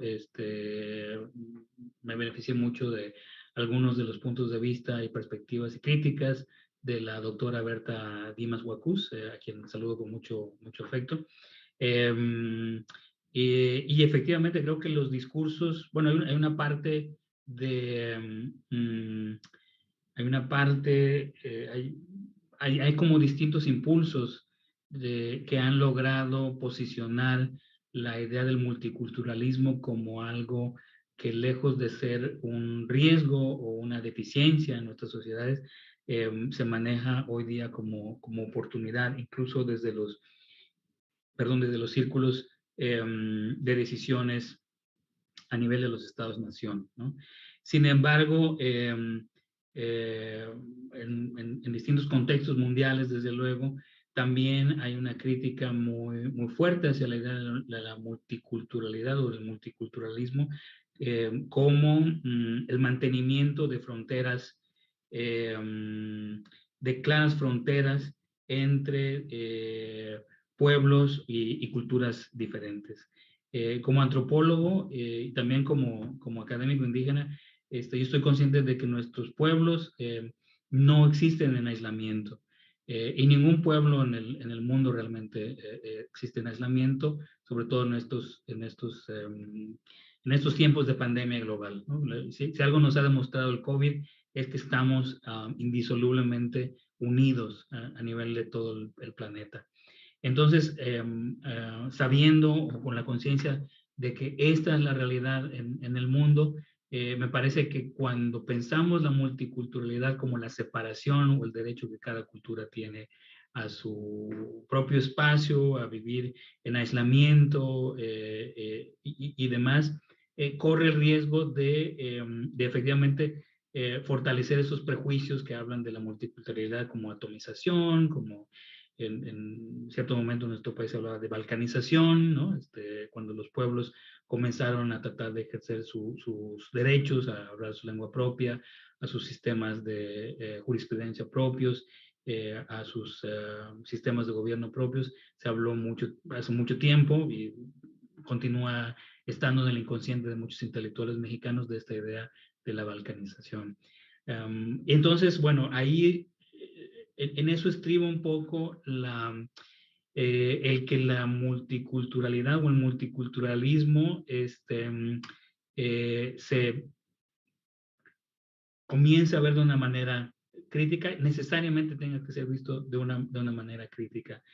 Sin embargo, la interculturalidad creo que sigue siendo un pendiente y creo que todavía, bueno, bajo el riesgo de hacer una injusta generalización, desde luego, pero creo que la interculturalidad tiene que ser entendida como una búsqueda, como un proceso y no necesariamente como un resultado. Creo que en ese sentido tenemos que insistir más en los mecanismos de la interculturalidad más que en un estado de alcanzar, ¿no? Digamos, ya alcanzamos la interculturalidad. Creo que eso va a tener que seguir siendo un objetivo en el horizonte, ¿no? Aparte de una utopía en la que tenemos que seguir trabajando, y más bien tenemos que ir tratando de entender cómo ahondar en la búsqueda sobre cómo podemos seguir siendo quienes somos sin cerrarnos a lo que son los otros, las otras, y a cómo facilitar formas de entendimiento y de democracia diversa, donde todos seamos partícipes en igualdad de condiciones de los diálogos que tengan lugar en nuestros territorios, ¿no? En esas conversaciones futuras. Se trata de un objetivo de justicia, se trata de un objetivo de comprensión mutua y entonces yo lo que propongo, o más bien lo que creo que deberíamos de seguir preguntándonos es cómo podemos crear cada vez mejores, más claras, más significativas metodologías para promover el diálogo intercultural. Muchas gracias. Creo que tengo un último comentario de las redes sociales. Es está un poco complicado. Creo que está en maya. Pero dice Otwitz, algo así, Sotero. Excelente conferencia. Saludos desde la Huasteca Potosí. No me han pasado más comentarios. No sé si creo que tenemos. Creo que tenemos otra y dice que es un reconocimiento a su trabajo. Doctor, gracias por compartirnos su experiencia. De igual forma, me encantaría que en acciones de las instalaciones se acerquen más a las comunidades y apoyen a las escuelas, bibliotecas comunitarias con acervo de acuerdo a su idioma. En las bibliotecas no se cuentan con acervos para ayudarnos. Saludos desde Ixmiquilpan. Esos son los últimos comentarios que tengo. No sé si, creo que todavía nos quedan algunos, si alguien de la sala tenga alguna pregunta o si no, ya para ir cerrando. O si quiere agregar algo más, doctor. Sí, bueno, una idea que me quedó por ahí pendiente y sobre todo pensando en nuestros y nuestros colegas del Colegio de México, pero también de otras instituciones de investigación educativas, es bueno, de mi parte es realmente una sugerencia, una invitación a hacer, bueno, ¿cómo decirlo? Me parece un pendiente, sobre todo en el estudio de conversión histórica de nuestro país, tiene que ver con un poco lo que yo decía, con el hecho de que el estudio, el interés o la atención sobre los mundos y las sociedades indígenas en nuestro país pareciera generalmente acabar con la conquista, ¿no? La caída de Tenochtitlán marca el fin del mundo indígena y en realidad los mundos indígenas, los pueblos continuaron existiendo y no solo eso, sino para el momento de la guerra de independencia continuaban siendo la mayoría de la población. Tenemos por ahí estadísticas que hablan de que las lenguas indígenas eran la forma de comunicación predominante de nuestro país hacia 1821, cuando nos convertimos en una nación independiente. Y reconociendo que precisamente instituciones como el Colmex, entre otras, el CIESAS y demás, en ciertos periodos han hecho mucho por precisamente romper con esta narrativa. Creo que en muchos sentidos, cuando se trata de lenguas, y de nuevo, salvo bajo el riesgo de hacer una generalización injusta, hay pendientes sobre cómo hacer una historia de las lenguas que permita entender estos procesos de permanencia, survivencia, como le llama el profesor Deloria en Estados Unidos, y de esta manera poder tener estas historias de las lenguas indígenas como un insumo para esta década, el futuro multilingüe que queremos imaginarnos. Y en este pendiente también, pues no es nada más la responsabilidad de las y los investigadores que trabajan en instituciones establecidas, sino también de nosotras y nosotros como hablantes de estas lenguas, ¿no? De comenzar a escarbar, de comenzar a interrogar,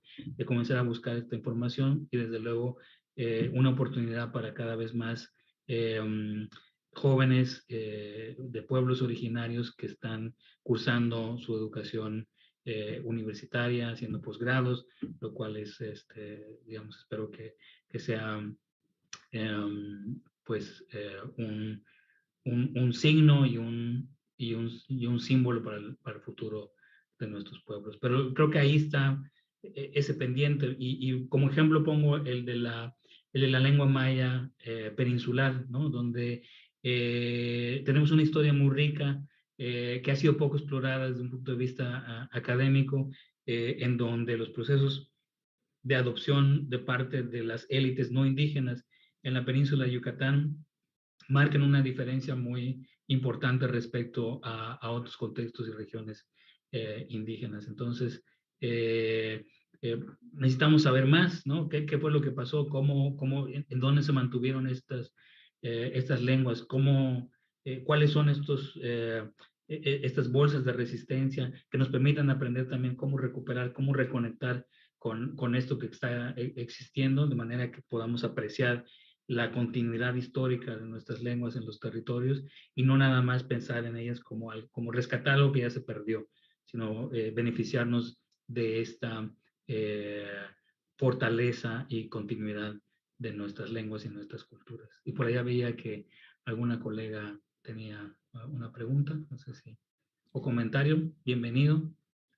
La doctora Rebeca, creo, rápidamente. Sí, muchas gracias. Bueno, muchísimas gracias por esta ponencia. Realmente me siento en resonancia con muchas de las ideas y yo solo quería hacer esta idea que permeó toda la conferencia magistral de usted, de contar una nueva historia y de abrir zonas de esperanza, como yo le he llamado. Es posible, aunque considero, y no sé usted qué piense, que tomará un largo camino revertir el proceso. Ya no se trata de una visión negativa ni escéptica, sino de un gran reto para visibilizar estas ideas, para hacerlas vivir también dentro de las comunidades indígenas. Tal vez ellas también están muy alejadas de todos estos procesos y de todos estos movimientos, como lo hemos dicho. Y una pregunta muy concreta sobre lo que usted habló al final de sustentabilidad o está muy de moda la palabra y me fui al diccionario al fin lingüista a ver qué quiere decir sostener y qué quiere decir sustentar, que finalmente llevan caminos muy paralelos como en los diccionarios nos hacen ver. Se dice sustentar, mantener firme algo, y a la vez sustentar dice sostener algo para que no se caiga o se tuerza. Ya nos ha dado usted muchas pistas para que estas acciones no se caigan o se tuerzan, pero realmente me gustaría que me dijera, para usted, ¿esta sustentabilidad es posible en un decenio? ¿Es posible con las acciones que se deriven de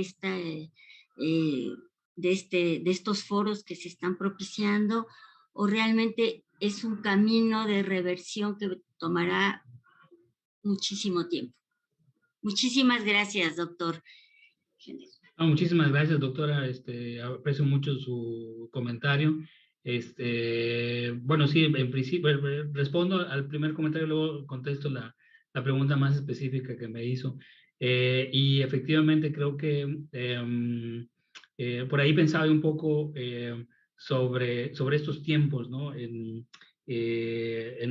Incluso en lo académico. Recuerdo hace algún tiempo haber leído el libro de un periodista científico, Charles Seaman, que consternado por la manera en que se enseñaba la historia del continente americano en las escuelas de los Estados Unidos, comenzó él por su propia cuenta a reunir información sobre los descubrimientos que cambiaban esta narrativa, una narrativa que presume al continente, que presenta el continente americano como un continente vacío previo a la colonización europea y que por el contrario científicos, geólogos, arqueólogos, antropólogos, lingüistas, etcétera, etcétera, llevan años contribuyendo pequeñas piezas del rompecabezas de esta historia que precede al arribo de las carabelas de Colón al continente. Entonces, él lo que crea es un libro que se llama 1491, América antes de Colón, que efectivamente muestra toda esta riqueza de la información, ¿no? Y que se produce en la academia, pero que tarda muchísimos años en convertirse en parte del conocimiento público, el conocimiento general de las sociedades, en donde esta investigación tiene lugar. Entonces, ahí sí creo que hay un pendiente tanto entre hacer más investigación que abunde en estos procesos, como también en dar a conocer la investigación que ya existe, ¿no? Y que desde luego, como decía, desde instituciones como la UNAM, el Colmex, el CIESAS, etcétera, etcétera, todos estos institutos de educación superior en el país, muchos investigadores e investigadoras ya conocen estas historias y han ido develando algunos de estos aspectos que serían muy importantes para cambiar la narrativa. ¿Y cómo darlos a conocer? Recuerdo en una visita cuando trabajaba aún en la Universidad de Leiden, visitamos el Colmex, nos reunimos con la directora en ese momento, no me acuerdo bien del nombre, y como parte de los trabajos de intercambio que se platicaron en esa ocasión, se hablaba de la publicación de la historia mínima, de las historias mínimas, y sobre todo la historia mínima de México que el Colmex había tenido a su cargo durante buena parte de una década. Y en ese momento Yo como hablante de una lengua originaria, también como académico indígena, planteaba yo la pregunta, si ustedes tienen ya esa historia mínima y si ya la están traduciendo al inglés, al francés y al alemán, ¿por qué no traducirla al náhuatl o a la lengua maya o otras de las lenguas originarias de México? Y en ese momento fue como prenderse el foco, y me da mucho gusto que después de muchos años, no sé si a partir de ese comentario era algo que ya se tenía planeado, pero me da mucho gusto que finalmente una institución como el Colmex haya producido ya estas traducciones. Desde luego, muchos retos, muchas críticas siempre van a haber, y creo que un paso adicional a todos estos procesos bien podría ser el de pasar de los textos, como decía, pasar de la insistencia en la escritura hacia el aprovechamiento de la multimodalidad que nos ofrecen los medios digitales en donde centro hoy día mi investigación. Hacer podcasts en lenguas originarias que estén basados en investigaciones, que estén basados en productos de conocimiento en estas instituciones, yo creo que podría ayudar a acortar esa distancia y a acortar estos procesos ¿no? Y sobre todo aportar al cambio de las narrativas. Y sobre la segunda pregunta que usted me decía, yo creo que la sostenibilidad tiene que ser pensada o tiene que ser sopesada en términos del tiempo necesario para invertir. Y efectivamente, no creo que una década nos vaya a dar para revertir todos estos procesos, pero creo que es una excusa muy importante para poder sentarnos, escucharnos, contradecirnos también, ¿por qué no? Pero finalmente tratar de encontrar aquello que nos convoca de manera común, ¿no? Y yo siento un respeto y un aprecio como decía al principio de mi conferencia, dedico estos pensamientos a todos, incluso a aquellos con los que no estoy totalmente de acuerdo, pero me parece que esa parte del proceso del saber encontrar lo común incluso dentro de la diferencia, y buena parte de los pueblos tenemos muchas diferencias todavía entre nosotros y al interior de nuestros propios pueblos. Dar ese tiempo para escucharnos, tratar de sobrellevar esas diferencias sin abandonarlas, respetar nuestras maneras diferentes de tratar de construir este trabajo, creo que al final de cuentas va a poder, va a ser la clave para esta sostenibilidad, para esta sustentabilidad de la que yo hablaba. No el dinero, porque dinero va a haber mucho en esta década, no no las acciones de relumbre, ¿no? o los grandes foros y conferencias, sino empezar a formar redes, a fortalecer las que ya existen, a encontrar puntos de coincidencia sin abandonar lo que nos hace diferentes, que también hace muy rico nuestro trabajo. Entonces, yo creo que esa es la apuesta por la sostenibilidad en la que más tengo puesta mi fe. Muchísimas gracias. Vamos a ir cerrando por cuestiones de tiempo. Creo que ya no puedo decir más preguntas, pero si quieren ustedes, pues pueden contactar al doctor. Él ya nos dirá dónde. Y por un último comentario, Carmen Meleros nos pregunta dónde puede consultar las publicaciones que tiene, doctor. Entonces, si nos puede decir ya, entonces para cerrar esta conferencia. Muchas gracias.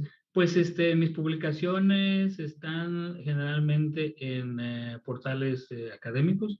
Tengo algunas en academia.edu y tengo otras en researchgate.net. Pero con toda confianza me pueden escribir a la dirección electrónica que está en el que aparece al principio de mi presentación. La voy a poner brevemente otra vez, si no les molesta. Entonces aquí me pueden, perdón. Ya, aquí me pueden escribir a esta dirección: gener.yanes-ortiz@ubishops.ca. Pues muchas gracias, doctor. Le queremos agradecer, pues, en nombre del INALI, del INPI y del Colmex por su excelente conferencia. Creo que nos deja mucho que reflexionar y que repensar en nuestros trabajos que estamos haciendo. Y pues creo que con eso cerramos. Seguimos invitando al público que nos siga en la siguiente mesa, que empieza a las 12 justo, donde van a estar participando la doctora Rebeca Barriga de Colmex, Crescenciano Hernández, hablante del Tunsavi, la doctora Ana Alonso, que es zapoteca, investigadora de la UAC, y que va a ser moderada por la doctora Esther Herrera. Esperemos que todo esto que estamos discutiendo aquí pueda repercutir en las diferentes poblaciones, ¿no? En las diferentes personas, porque pareciera que todo lo que hablamos en las conferencias va dirigido a solo hablantes indígenas o solo un círculo muy pequeño que de alguna forma están pues metidos en ese tema, ¿no? Y esperemos que esto sí llegue o poco a poco vaya a ir llegando sobre todo en la administración pública, ¿no? Que es donde tiene que ver con todo esto que estamos discutiendo. Muchísimas gracias nuevamente a todos por su asistencia y pues nos vemos en la siguiente mesa. Muchas gracias. Y abris botiques, kaman sikeshun pel hatutkin.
Adelante, doctora Esther, estamos listos.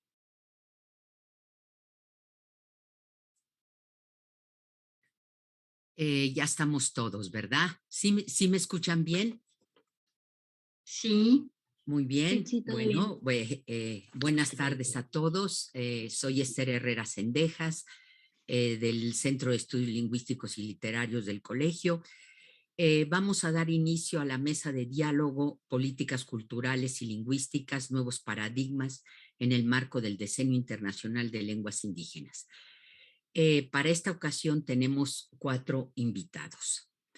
La doctora Ana Alonso Ortiz, ella es lingüística, está adscrita a la UAC, forma parte del colectivo Dil Yel Nba, es doctora por la Universidad de Amherst en Massachusetts, autora de varios artículos sobre el zapoteco de Yalala, también hablante de esa lengua, pero sobre todo Ana es una gran activista en medios digitales orientados a la recuperación del zapoteco.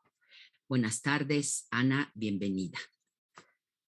El maestro Crescenciano Hernández, adscrito al INALI, Instituto Nacional de Lenguas Indígenas, cuenta con un amplio perfil en el estudio, conservación y promoción de las lenguas mexicanas.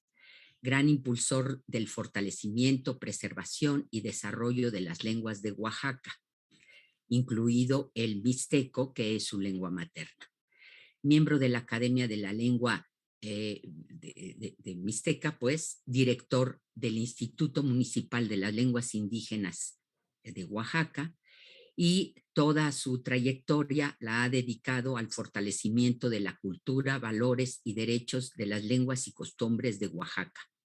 Es autor del libro Enseñanza y Aprendizaje del Tu'unsabi mediante saberes comunitarios. Tenemos también a la doctora, bienvenido Crescenciano, tenemos también a la doctora Rebeca Barriga Villanueva, ella es profesora investigadora adscrita al CEL del Colmex, y ella ha estado dedicada a las políticas lingüísticas, particularmente interesada en el desarrollo lingüístico de los años escolares. Autora y coordinadora de innumerables libros. Menciono solo algunos. El de 2011, Entre Paradojas, 50 años de los libros de texto gratuitos.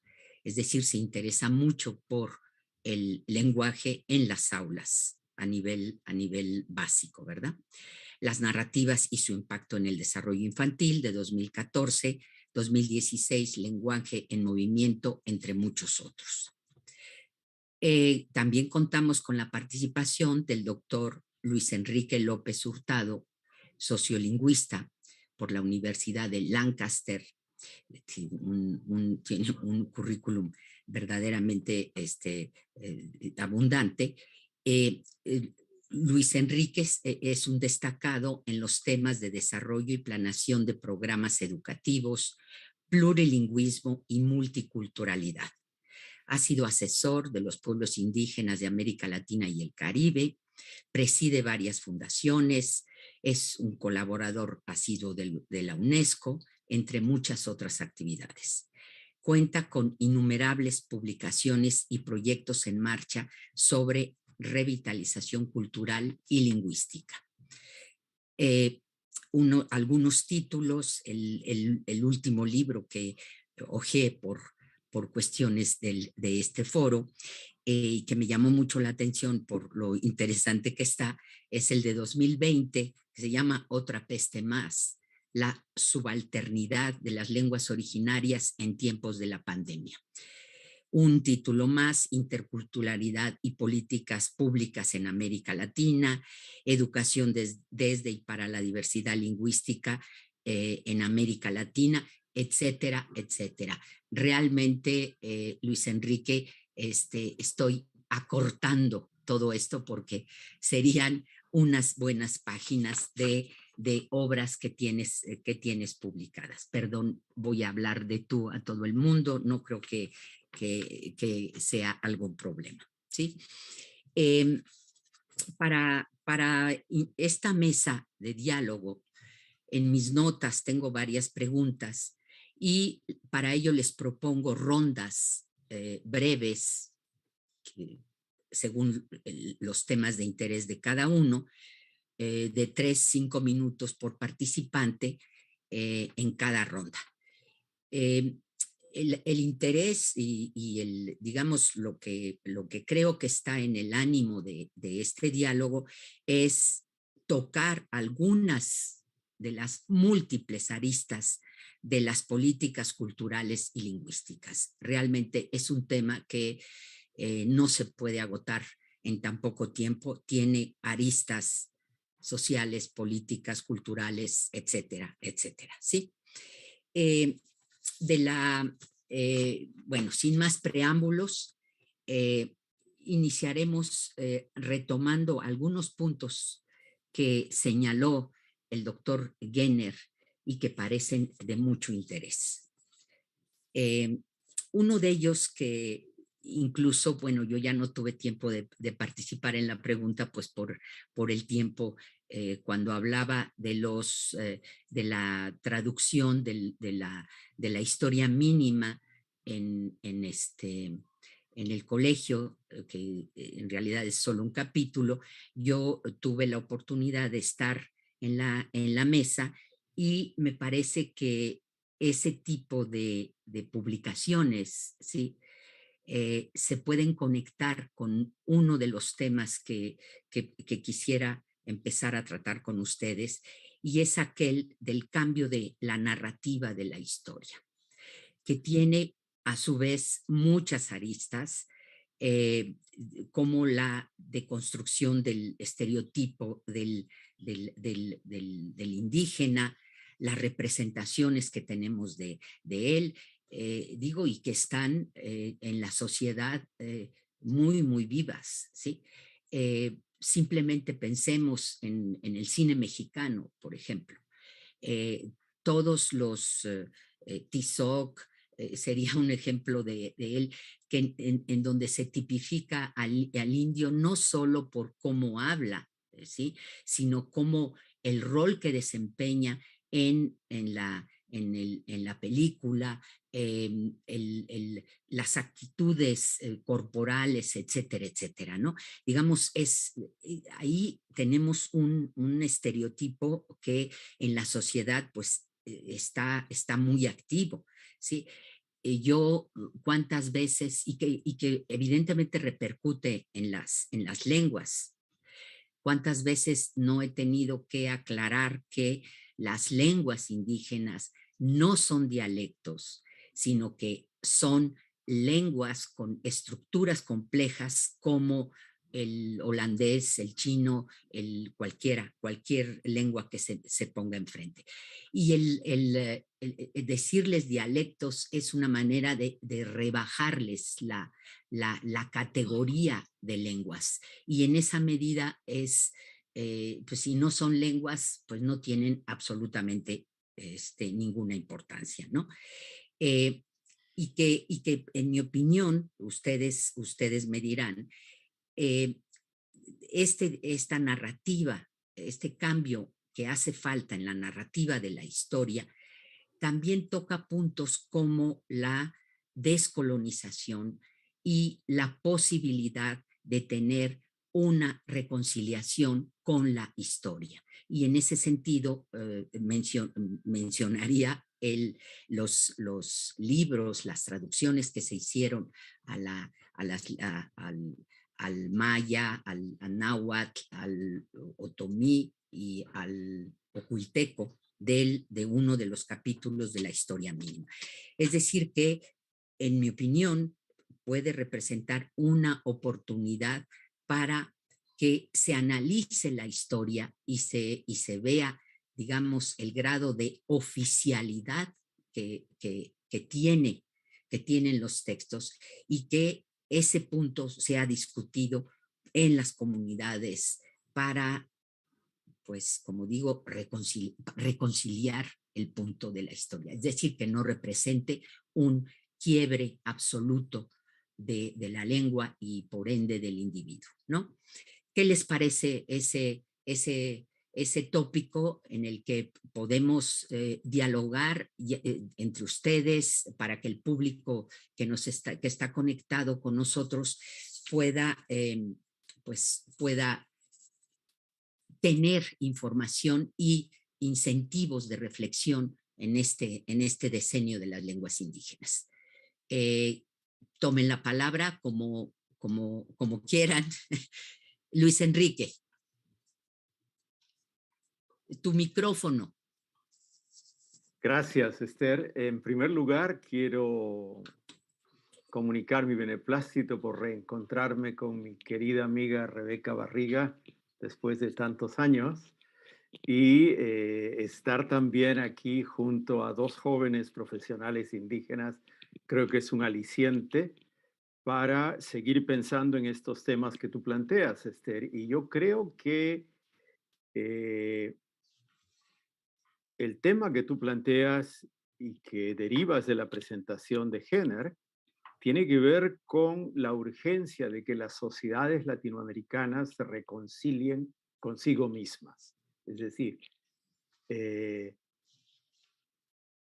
desde ya hace un buen tiempo, los líderes e intelectuales indígenas están poniendo en cuestión el carácter y el funcionamiento del Estado-nación.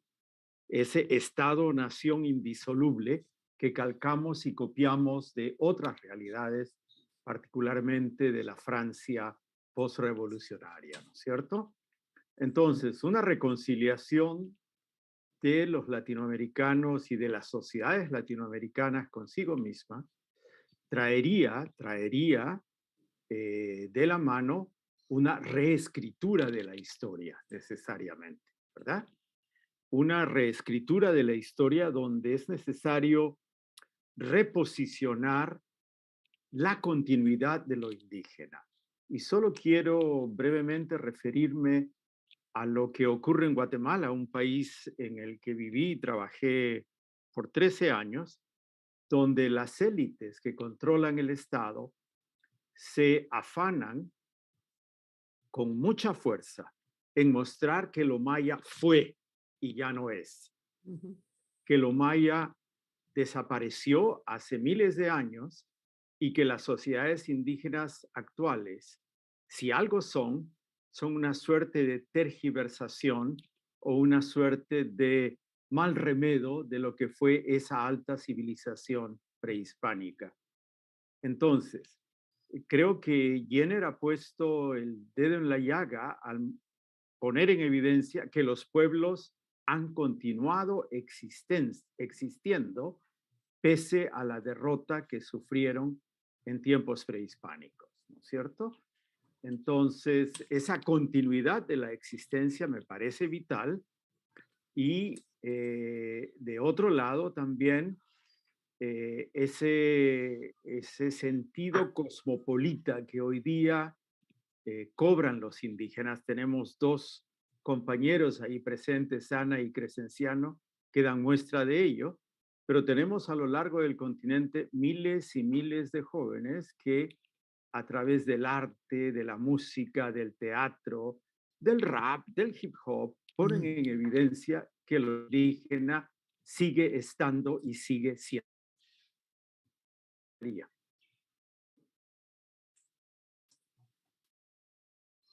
Gracias, Luis Enrique. Interesante el diálogo. Es decir, aquí el problema que, como en las preguntas que he elaborado, es decir, sí se ve esa resistencia de los pueblos, ¿sí? En donde las lenguas han resistido porque estuvieron confinadas a aspectos en donde la otredad dominante no podía llegar, es decir, los rituales, la familia, etcétera, que es un punto que resaltar, es decir, no es una derrota. Cuando Jenner decía la derrota, digo yo, en mi trabajo con las lenguas mexicanas, veo que pues las lenguas están ahí después de quién sabe cuántos siglos, ¿no? Y que efectivamente el que estén ahí es resultado de esa resistencia y del confinamiento hacia ámbitos, digamos, cercanos, intocables por el poder, ¿sí? Que ahí ha hecho posible que sigan como son, pues, ¿no? Crescenciano.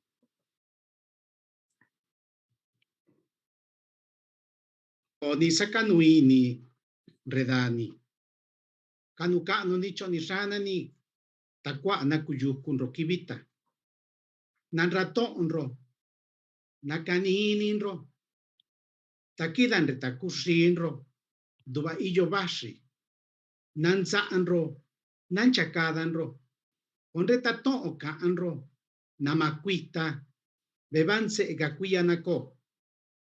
Bien, pues muchísimas gracias a los organizadores de este importantísimo foro, este diálogo tan importante para expresar nuestra palabra, nuestra voz, nuestro sentir, nuestro pensar. Quiero clarificar que no laboro en el INALI, laboro en el INPI, quiero clarificar esa parte. Perdón. También laboro en el CEDELIO y efectivamente coordino los trabajos de la Academia de la Lengua Mixteca. Actualmente laboro en el Instituto Municipal de las Lenguas Indígenas de la ciudad de Oaxaca, un espacio, un escenario pluricultural y multilingüe, no menos de 10 lenguas presentes en este contexto histórico tan importante. Sin duda alguna, compartimos las ideas, los planteamientos, y efectivamente se tiene que, tenemos que descolonizarnos culturalmente, pero de manera integral. Me parece que eso nos va a permitir resignificar cultural y refuncionalizar nuestras lenguas. Pero para ello, creo yo que en pleno siglo XXI debemos de reconocer a los hablantes, respetar a los hablantes y también a los pueblos indígenas como verdaderos sujetos de derecho. Ya no más una política indigenista, ya no más una política asimilacionista, ya no más una política integracionista. Creo que a estas alturas los pueblos indígenas tienen la enorme capacidad de pensar por su propio porvenir. Desde luego, las instituciones, el Estado en su conjunto, tendría que generar las condiciones para que los pueblos, en este decenio internacional de las lenguas indígenas, se empoderen de sus derechos culturales y lingüísticos, para que ellos decidan el porvenir de sus prácticas culturales y de sus prácticas lingüísticas. Para ello, entonces, tenemos que darle la palabra, tenemos que generar esas condiciones. Y creo yo que en este decenio es la oportunidad para que los pueblos, para que los hablantes planteen desde su propia filosofía, desde su propia epistemología, el porvenir que deberían de darse a las lenguas indígenas y a las diferentes prácticas culturales. Eso es fundamental, cederle la palabra, pero ya no como con intermediarios, como se ha venido dando en otros momentos, sino de manera directa. Una política lingüística verdaderamente comunitaria, donde los hablantes y los pueblos participen, pero no de manera limitada, sino participen de manera integral y de manera consciente. Porque creo yo que lo más importante, y ese es el punto central que pongo sobre la mesa, Deberíamos de ver a las personas, a los hablantes, no a las lenguas a secas. Y otro punto importante es que solas las lenguas, mirarlas desde una perspectiva aislada, creo que no nos ayuda mucho. Me parece que las lenguas y la cultura es un binomio que se tienen que transitar de manera conjunta para lograr reposicionar, para la resignificación y el refuncionamiento de nuestras lenguas indígenas. Muchas gracias. Gracias a ti, Crescenciano. Después regresaremos sobre un punto que acabas de tocar. Rebeca, Ana, Bueno. ¿te motiva algo la reflexión? ¿Rebeca o Ana? Rebeca. No, si quieres te doy la palabra, Ana, por el gusto de conocerte y de reconocerte en la pantalla. Si quieres yo cierro esta ronda. Bueno, de acuerdo. Sí, muchas gracias por la invitación y este diálogo que estamos intentando tener a través de estas plataformas digitales. Mucho gusto a todos. A mí me gustaría retomar justo uno de los primeros aspectos que tocó Gener en su presentación, y es sobre la escuela como bastión lingüicida, ¿no? Y que justo también va enmarcado en lo que nos acaba de decir Compartir Crescenciano en respecto a cambiar la manera en cómo estamos acostumbrados a recibir desde el aparato como estatal y las instrucciones como cómo hacer la política lingüística, y también cómo acatar la agenda educativa en las comunidades. Y bueno, a mí me parece que una de las grandes maquinarias que tenemos en contra desde las comunidades como hablantes y también como investigadores es justo el aparato estatal y cómo está confeccionado, ¿no? Gener mencionaba que el hábitus indigenista pues permea y sigue y continúa todavía en la agenda educativa y también en la agenda política, y en ese sentido y relacionándolo a la investigación que hago respecto a la adquisición de las lenguas, pues veo mucho que la mayoría de los padres y madres de familia de los niños se quejan mucho de la escuela, ¿no? La escuela como esta institución que norma las infancias en cuanto a la lengua, pero también norma a las infancias en cuanto a la historia que existe, ¿no? Entonces, desde esta agenda educativa y desde esta política educativa, pues vemos que desde muy temprana edad se va normando lo que sí tiene un valor en este estado que llamamos México, ¿no? En esta intención de cambiar este hábitus que tipifica lo que es lo indígena, pues sí sería necesario y no dejar no quitar el dedo del renglón de apuntar que por años hemos reclamado y hemos dicho que la escuela es el principal aparato que tenemos en contra para las lenguas indígenas y también para el reconocimiento de la continuidad de nuestra existencia como pueblos indígenas.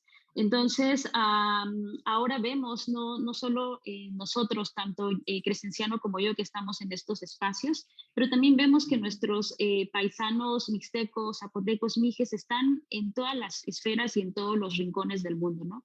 Los vemos en Los Ángeles, los vemos en Nueva York, los vemos en diferentes partes del mundo, y con esto decir que hay una continuidad, por supuesto que hay una continuidad de nuestras lenguas, pero también hay una continuidad de nuestra existencia y también reimaginando nuestras formas de existir en estas nuevas metrópolis o en estos nuevos momentos de la historia de la humanidad, ¿no? Y bueno, con respecto a cómo llevamos estas demandas que siempre hemos estado haciendo, es en este decenio como hablante y como miembro de un pueblo indígena, a mí me gustaría estribar en que más allá de solo hacer una celebración o más allá de solo ser como una agenda de celebrar y tratar de cambiar cosas, que en este decenio realmente podamos movernos de más allá de estos foros o más allá de estos diálogos, y que en este decenio o en estos 10 años que tenemos, pues podamos modificar tanto la agenda educativa, ¿no? También la agenda lingüística que tenemos, en donde, como bien apuntaba Gener, pues se sigue centralizando todo en la Ciudad de México, o se sigue centralizando todos los procesos y proyectos en las grandes metrópolis, y cuando sabemos que eso tiene bastantes implicaciones de movilidad, de acceso a la vivienda, de acceso a las oportunidades laborales para la gente de las comunidades indígenas, ¿no? Y bueno, son varios temas que tienen alguna relación, pero bueno, espero podamos seguir discutiéndolos. ¿Cómo no? ¿Cómo no? Ahí vienen más preguntas, sugerencias más bien. Rebeca, gracias, Ana. Sí, muchas gracias. Como con los otros participantes, agradezco mucho la posibilidad de participar en este foro, como muchos que ha habido, que tienen una intención maravillosa y que están focalizados en la complejidad de la situación de las lenguas indígenas. Es de agradecerse porque tener un espacio de reflexión abierta que puede tocar a muchas personas que nos están escuchando es el primer acto de agradecimiento. Por otro lado, voy a abrir un paréntesis para agradecerle a Luis Enrique su saludo, igual que él. Me emociona muchísimo por todo el pasado que nos convoca, entre otros la figura maravillosa de María Bertelli, que luchadora permanente de estas situaciones.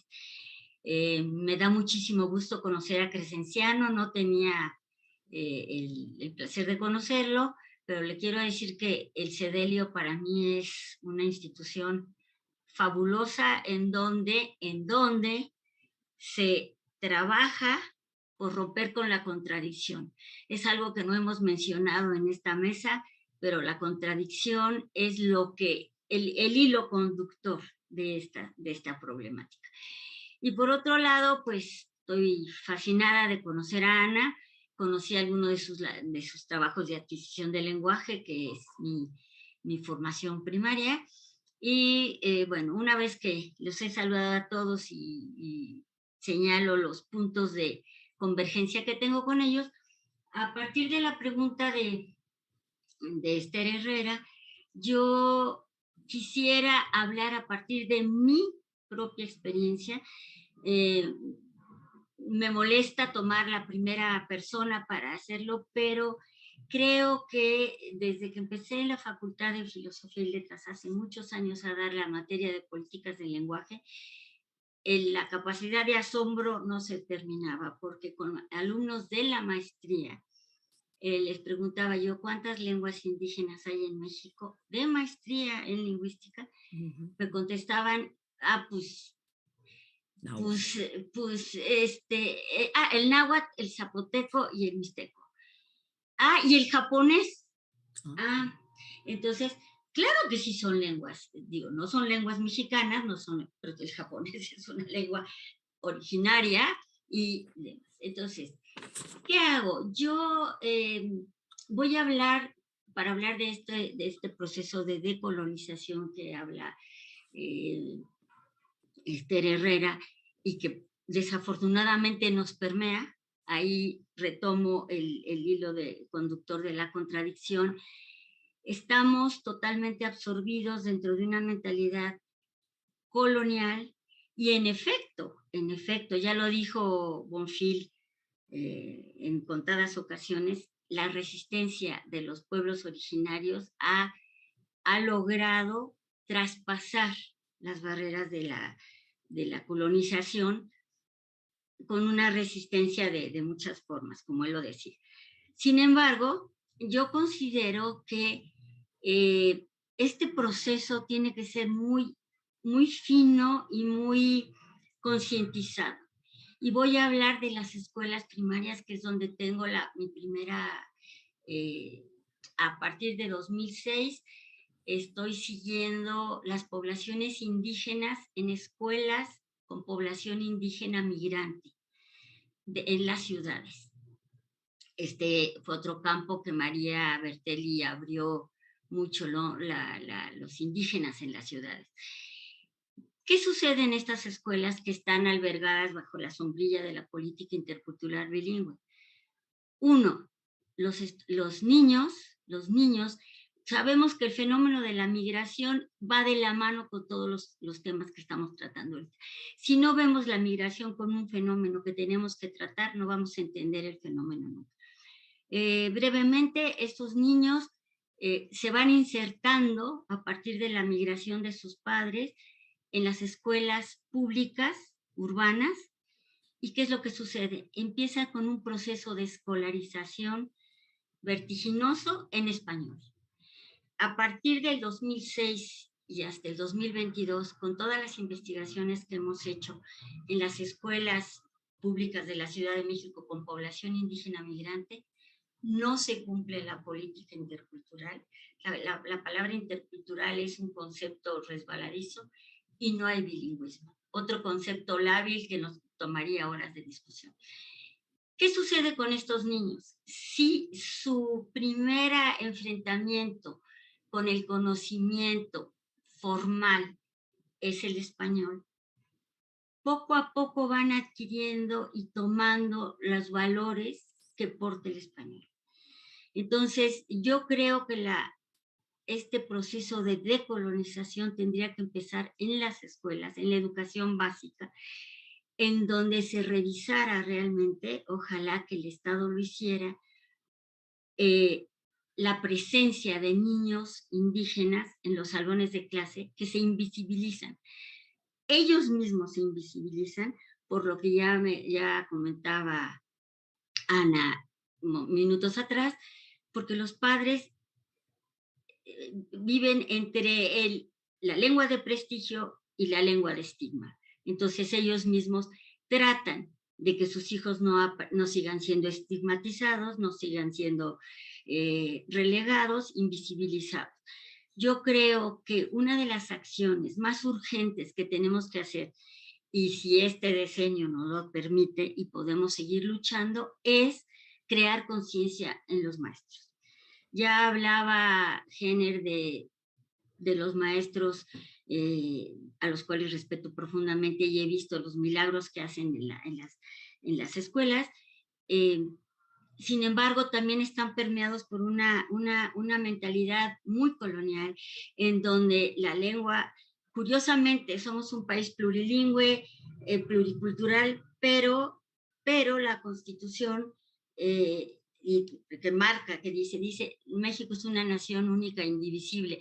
Ya se ha hablado mucho de esta contradicción. Entonces, para cerrar esto, el proceso de decolonización, por supuesto, está presente, es algo que deberíamos de destacar en este foro. Pero si no hay en la escuela, que ya se ha mencionado aquí muchas veces, lo he dicho, que es el primer hábitus de desplazamiento de las lenguas. Estoy hablando de la experiencia en escuelas urbanas en donde la migración está creando procesos de diversidad lingüística, de lenguas en contacto y demás. No hay un cambio de mentalidad, no hay una visibilidad de los niños, no se puede. Hemos estado trabajando en estas escuelas y ha habido un cambio verdaderamente sustantivo en algunas de ellas. Pongo, por ejemplo, la Escuela República de Colombia en una de las alcaldías con población indígena más presente, en donde hemos encontrado salones de clases multiculturales con más de niños hablantes de más de 7 lenguas, de 7 etnias, en donde no tienen una atención y eran totalmente invisibilizados. La directora, que es muy consciente, tenía la conciencia de que había niños triquis, pero no se daba cuenta que con los triquis había chontales, había tlapanecos, había celtales, una migración brutal que no se había dado hasta próximamente. Y empezamos con este objetivo del SEMLE de hacer visible a los niños. En 2 años la situación cambió.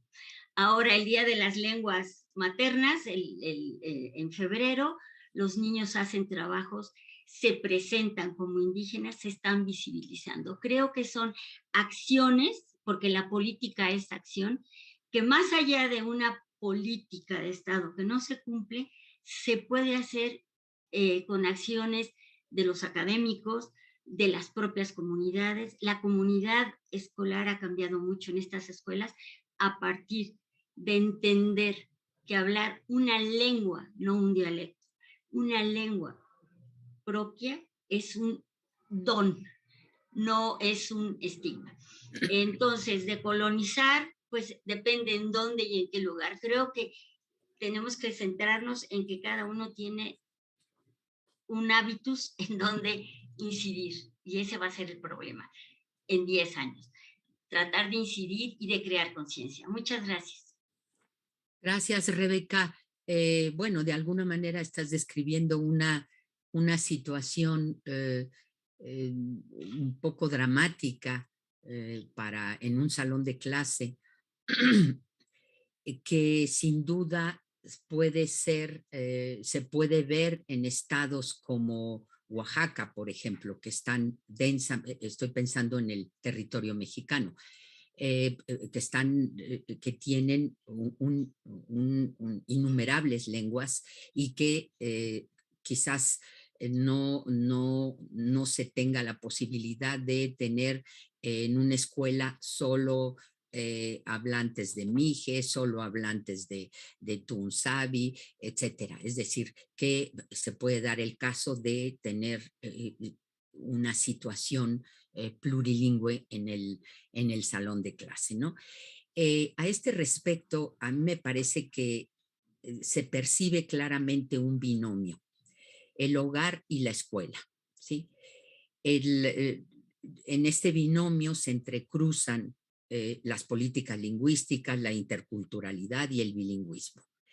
El hogar es el ámbito donde se da o no se da la transmisión intergeneracional, que en última instancia es la que va a asegurar la continuidad de la lengua.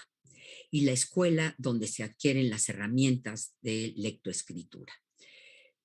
A mí me parece que un punto de reflexión podría ser el hecho de que las lenguas minorizadas en México y Latinoamérica en general son lenguas eminentemente orales.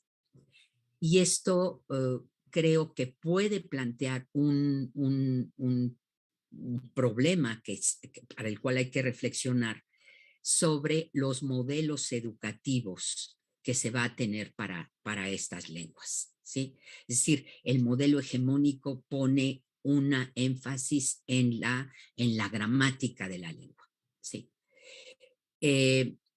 ¿Cuál sería la reflexión para América o los casos particulares que conozcan sobre este binomio que es decir, para que la escuela deje ser el lugar en el que las lenguas acaban de ser, ¿sí?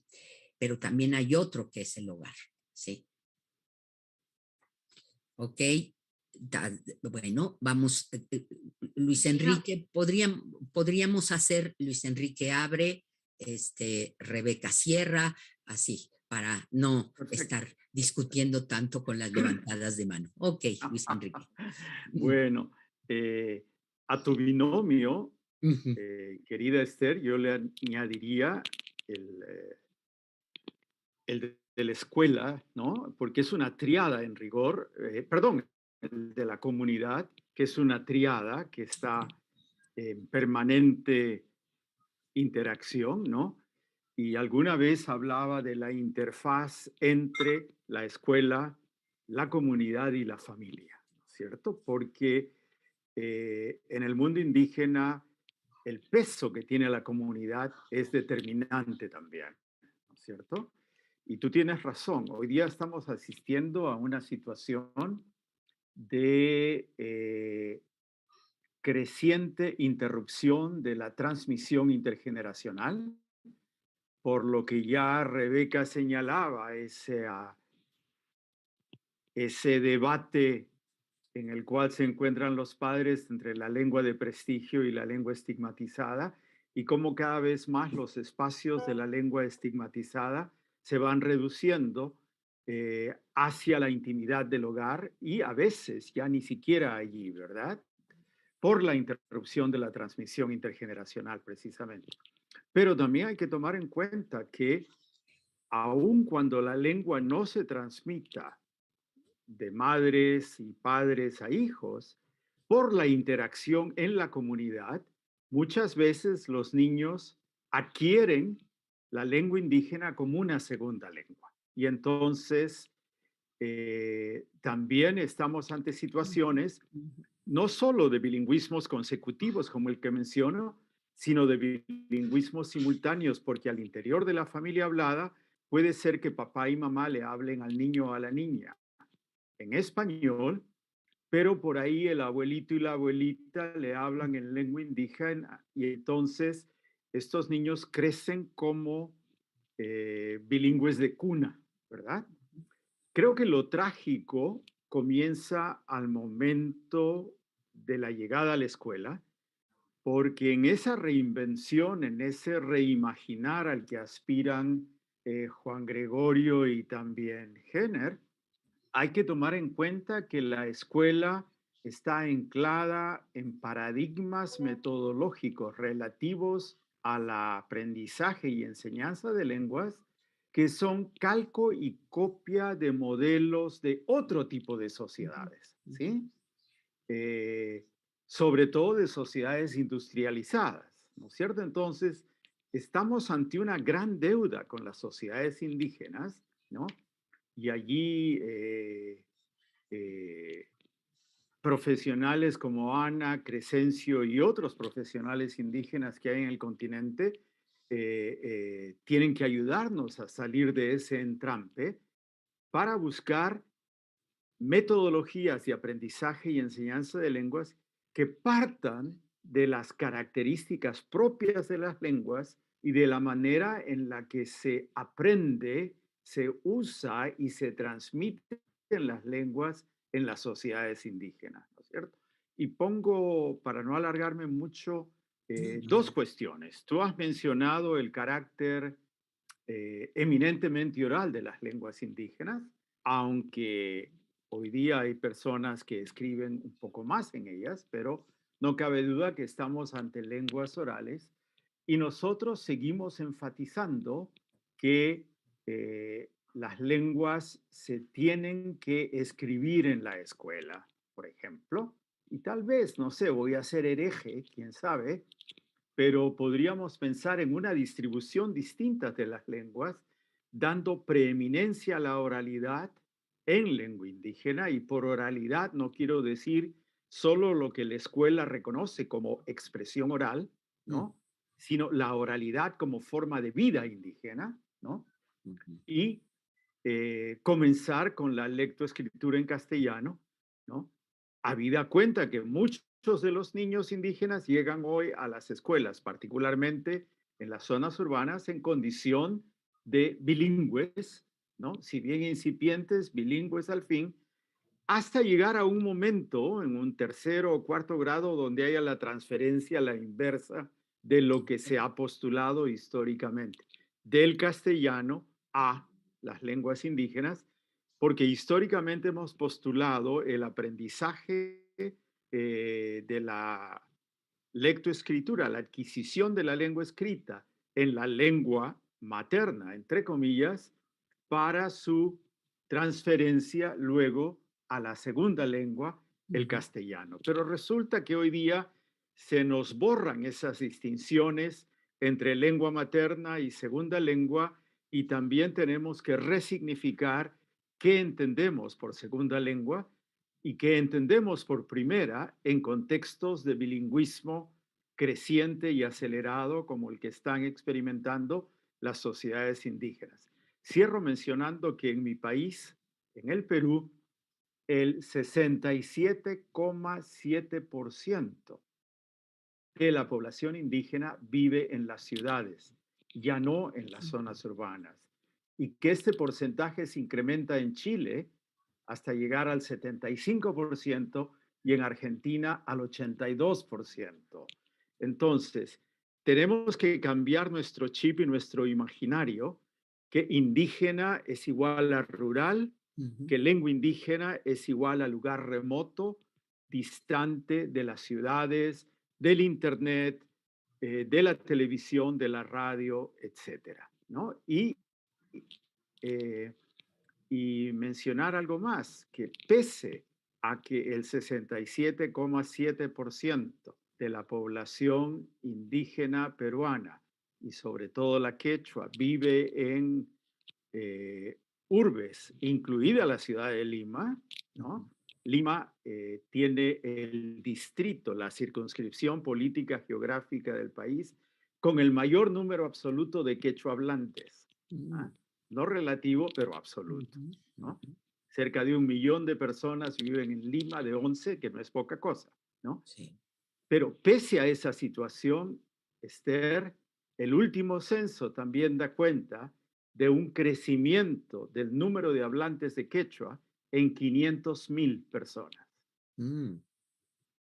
Porcentualmente es poca cosa, 0,5%, pero las lenguas indígenas no habían estado creciendo en los últimos censos. El censo del 2018, del 2017, da cuenta de un crecimiento y uno tendría que preguntarse por qué. No es por mayor fecundidad, porque más bien esta fecundidad está en retroceso. Mi hipótesis es porque las juventudes indígenas de segunda y tercera generación están volviendo a las lenguas de sus mayores y hay un deseo de aprender el quechua porque ahora el Estado reconoce también algunas ventajas que tiene hablar quechua para acceder a los servicios públicos. Ahí lo dejaría. Gracias. Sí, yo creo que, bueno, pero también hay que pensar que el quechua, digamos, está como la lengua oficial. ¿Cuántas lenguas más tienes además del quechua ahí? En el Perú se hablan 48 lenguas distintas, ¿no?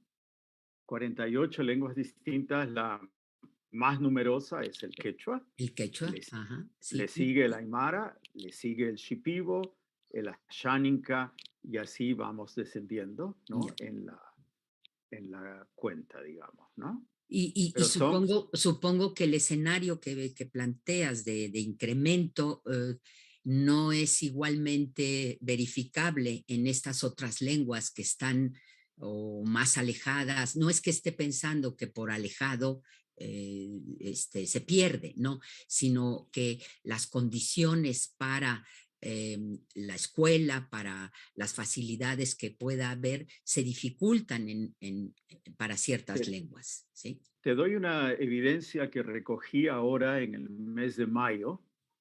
Hay una lengua, la lengua Cucama, que es una lengua transfronteriza, ¿no?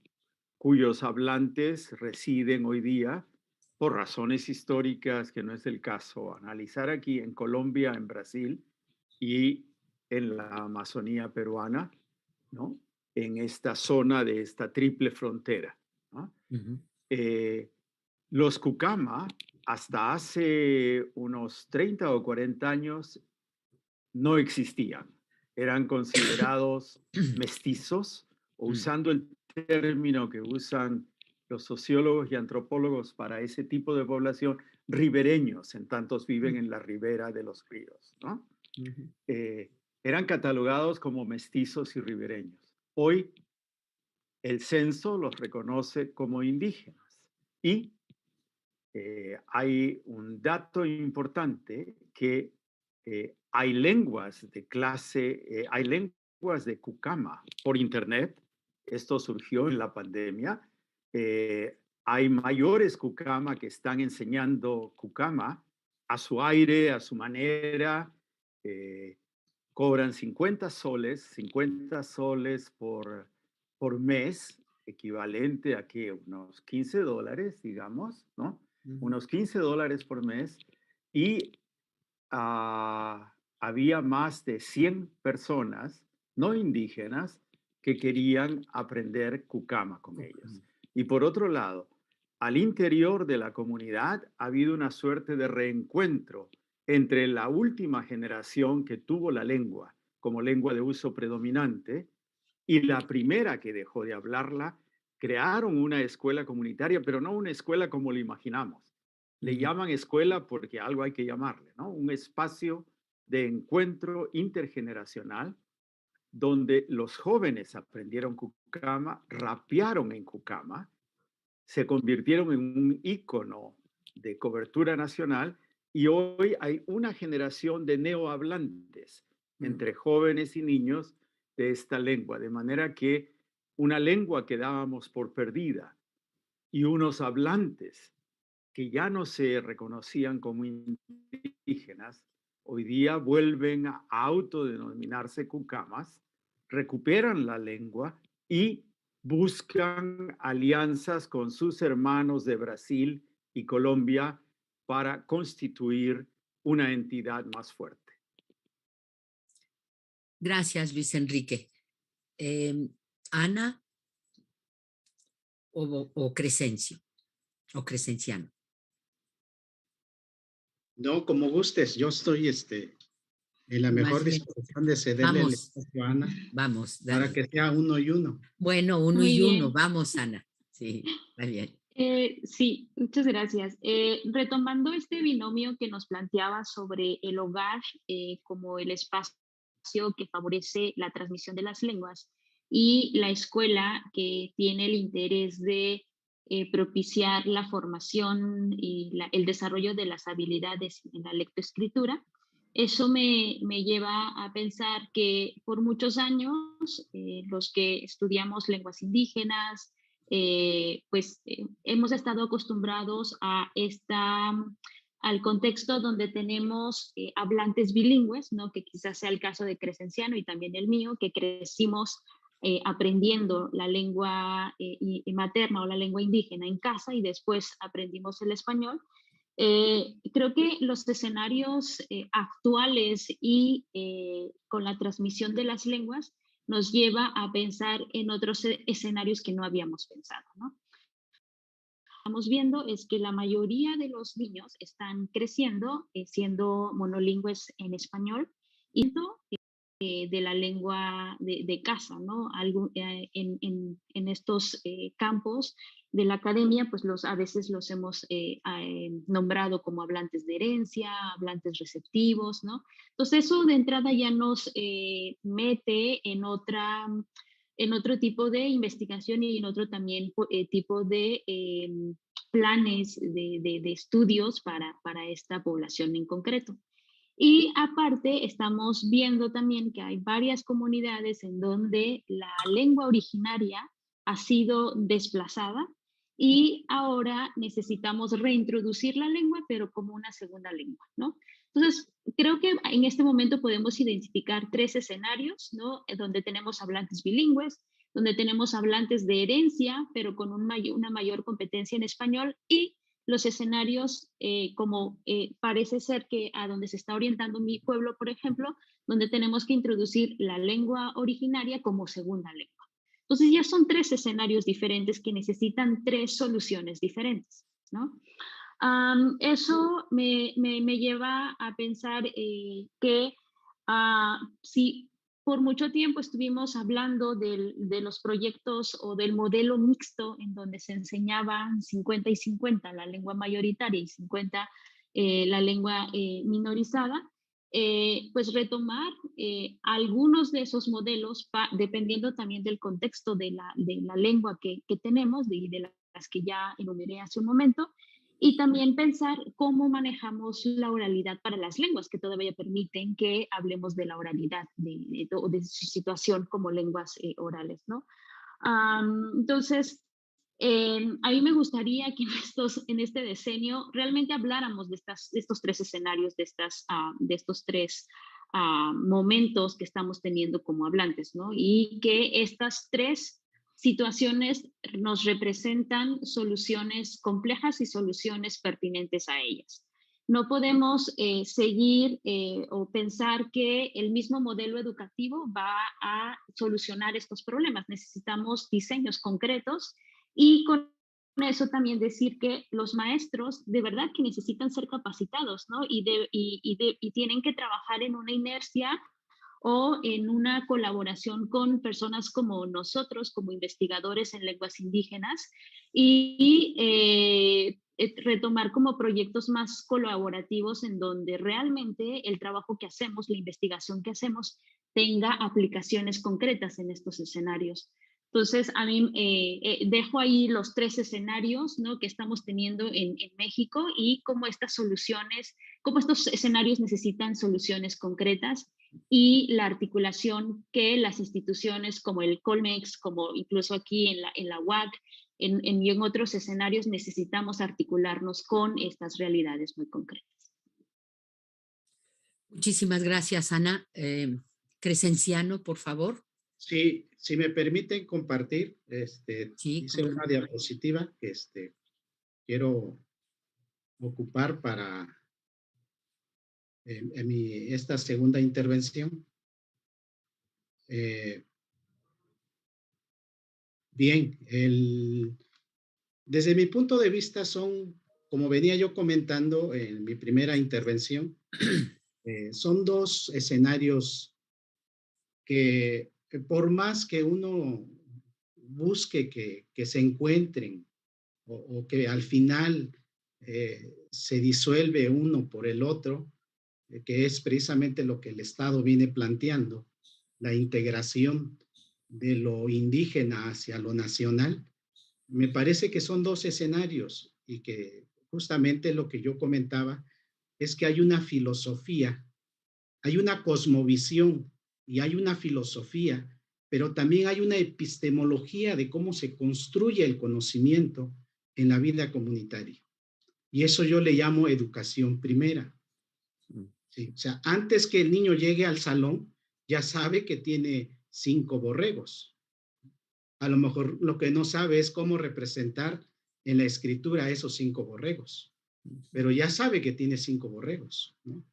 Entonces, hay una educación primera y que esta educación primera, el proceso en el cual se construye, pues es de manera práctica y es vivencial. O sea, se aprende hablando. Y ahí va precisamente la parte metodológica, ¿no? Se aprende hablando, ¿no? Así como se aprende a caminar caminando, ¿no? Entonces, este proceso práctico y vivencial, desafortunadamente la escuela la desconoce o la ignora. Si la conoce, pero la ignora, no la considera como tal. Como consecuente, hay un lenguaje común.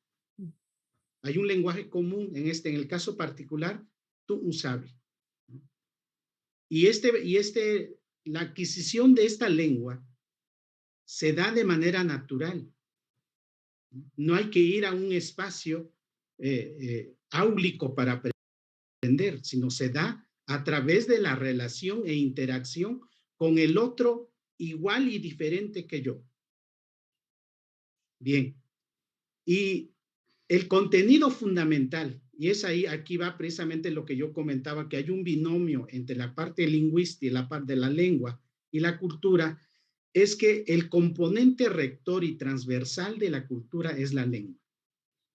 Entonces, estudiar la lengua de manera aislada, sin tomar en cuenta la cultura, entonces estás pensando en un escenario eurocéntrico, como bien lo dice Enrique Dussel. Entonces, el contenido fundamental de la lengua, pues es la cultura. A eso le llamo yo que hay un binomio, hay un dueto entre lengua y cultura. Entonces, es a través del contenido de este proceso de educación primera, son prácticas y saberes comunitarias vivenciales, ¿no? Se hace haciendo, se aprende haciendo, no repitiendo, como la escuela tradicionalmente lo hace, ¿no?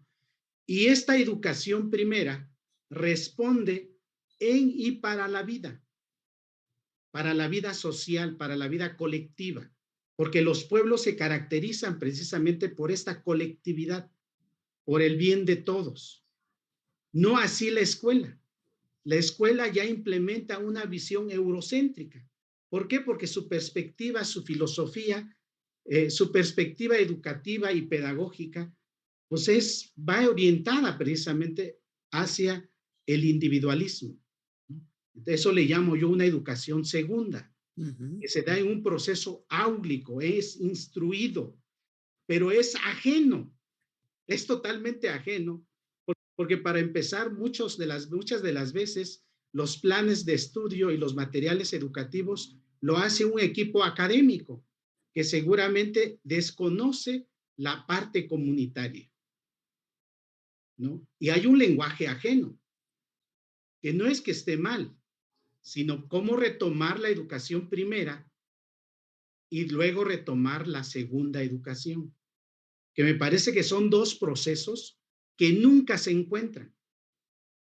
Por más que alguien busca articularlo, pero debería de tener fines y metas específicas que respondan hacia esa filosofía y esa construcción del conocimiento y del lenguaje cotidiano. Los contenidos son convencionales, son selectivos, alguien los determinó, ¿no? Y responde a una sociedad imaginaria, a una sociedad que se quiere llegar, pero muchas de las veces no se llega, ¿no? Y prueba de ello, ahorita voy a, vamos a ver unas gráficas precisamente cómo está esta parte del proceso de educación bilingüe que tanto se habla, ¿no? No menos de 43, 45 años cumple el subsistema de educación indígena. Y se crea precisamente para atender la población hablante. Pero resulta de que muchos de los que laboran en este espacio no hablan la lengua. Entonces, ¿cómo vas a enseñar lengua si no hablas la lengua de los niños, ¿no? Entonces, por ejemplo, el nivel de bilingüismo de 3,795 estudiantes en el periodo escolar 2014-2015, ¿no? Un diagnóstico que se hizo, vamos dando cuenta que la lengua que resalta es el español. O sea, los alumnos monolingües en lengua tusabi, en lengua mixteca, es el 9%. Y el 27%, o sea, 3 veces más, son monolingües en español. ¿Sí? ¿Por qué? Porque el proyecto exitoso del siglo XX fue precisamente la política de castellanización. Y revertir ese proceso, pues es necesario trabajar con las comunidades. Es necesario trabajar con los hablantes. Los alumnos bilingües con predominio en lengua, en tusabi, 14%. Y los alumnos bilingües con predominio del español, el doble más del doble, 33%. Y alumnos bilingües en español y tusabi, solamente 16%. Y otras lenguas. Pero vemos precisamente por qué se da esto. Lo que bien se viene comentando. No es únicamente que el maestro recobre su conciencia de identidad. También es importante una ruta formativa permanente, que es lo que no lo hay. Bien, aquí vemos que las habilidades lingüísticas de 444 profesores encuestados, donde el español es predominante en las 4 habilidades.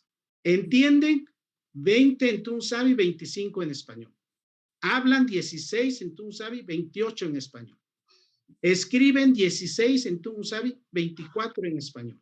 Leen 15% en tusabi y 23% en español. Entonces, ¿cómo revertir esto? Considero que si no empezamos a trabajar con las comunidades, con los hablantes, con los maestros, como los primeros protagonistas de este proceso, creo que poco podemos hacer en el decenio. Por eso yo le hablo, y no es porque no haya recursos. Desde mi punto de vista es que sí hay recursos, pero los recursos no llegan a estos fines. Quedan en el camino. Y es ahí donde debemos de ver que en este decenio se trabaje, hay colectivos, hay asociaciones que trabajan directamente con las comunidades. La Academia de la Lengua Mixteca, por ejemplo, es un espacio autogestivo. Y a pesar de la gran diversidad lingüística que tiene el Tungusavi, una de las lenguas más diversas de México, logramos tener una norma de escritura, pero no para uniformar el habla, sino para acordar cómo representar los diferentes sonidos que existen en el territorio histórico. Y cuando hablamos del territorio histórico, no menos de 18 municipios de Guerrero, no menos de 180 municipios de Oaxaca, más 7 municipios de Puebla y más la población migrante. O sea, sí es posible que nosotros, los académicos, los investigadores hablantes de las lenguas, empecemos a conjuntarnos y generar una ruta, como bien lo decía Luis Enrique López, no he tenido el gusto de dialogar de manera directa con él, pero sí quiero comentar que en mis 2 tesis lo cito, ¿no? Sin conocerlo, ¿no? Y reconozco el trabajo efectivamente que vienen haciendo en Perú y en otros contextos. Pero sí es importante que los hablantes sean los protagonistas, no solamente los investigadores, los académicos. Sin duda cuenta mucho lo que le he dicho a los profesores, es que no estamos de acuerdo con la parte gramatical, que eso lo discutan los lingüistas, los académicos, los investigadores. ¿Cuál sería la prioridad entonces? Desde nuestro punto de vista, y es lo que tratamos de hacer en el Instituto Municipal de las Lenguas Indígenas de Oaxaca, es el uso social de la lengua. ¿Por qué la lengua se está dejando de utilizar? Porque ya nadie la emplea. En el seno familiar, papá y mamá ya no hablan Tungusavi. ¿Y cómo queremos revertir este proceso? Pues haciendo uso de ella. Eso es lo que necesitamos. Entonces se requiere generar espacios que nos permitan precisamente los académicos, los investigadores hablantes de estas lenguas, para ir retomando esta perspectiva, porque son 2 perspectivas. La perspectiva que tiene la escuela, que responde más hacia una perspectiva eurocentrista, y la perspectiva comunitaria, que responde hacia una filosofía y hacia una epistemología del buen vivir, o responde a la vida. Me parece que eso debe de resaltar en este decenio tan importante para la atención de las lenguas. Gracias, Crescenciano. Me da la impresión que la situación que mencionas para el Tungusavi la están viviendo otras, yo digo de manera general, denominaciones.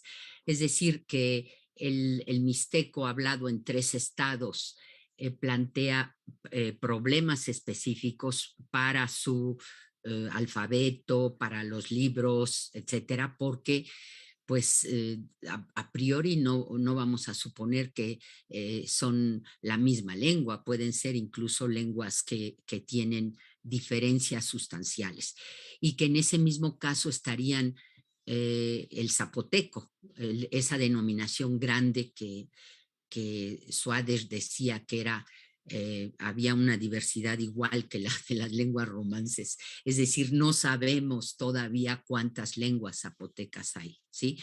Y el caso del chinanteco también me parece. Yo me he acercado un poco a digamos, algunas lenguas chinantecas, y me da la impresión que también ahí se pueden plantear todos estos problemas de que alguna institución tendrá que que resolver, es decir, para implementar y poner en marcha los programas de alfabetización, por ejemplo, en lengua originaria, ¿no?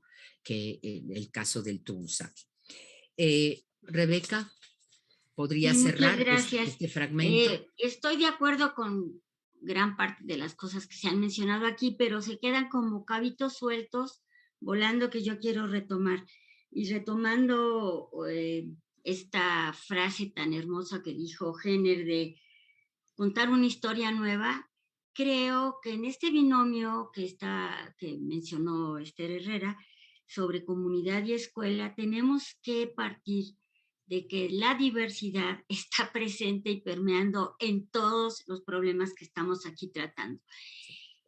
Si vamos a hablar de escuela, ¿de qué escuela estamos hablando?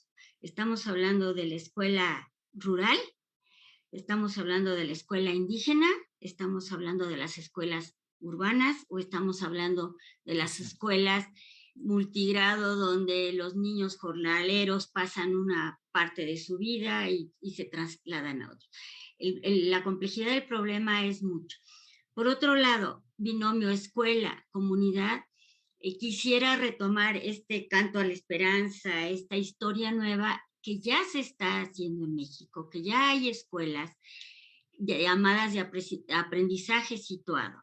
Es decir, que las comunidades, junto con la escuela, construyen un conocimiento, hablando de epistemologías, Crescencio, seguramente has oído hablar de las nuevas tendencias a la educación situada, es decir, cuáles son las necesidades de la comunidad, cuál es la realidad de la comunidad, porque no, por eso vuelvo a hablar de qué escuela estamos hablando, de la escuela de los rarámuris en el norte del país o de la escuela en el sureste. No tienen condiciones iguales, no tienen realidades iguales.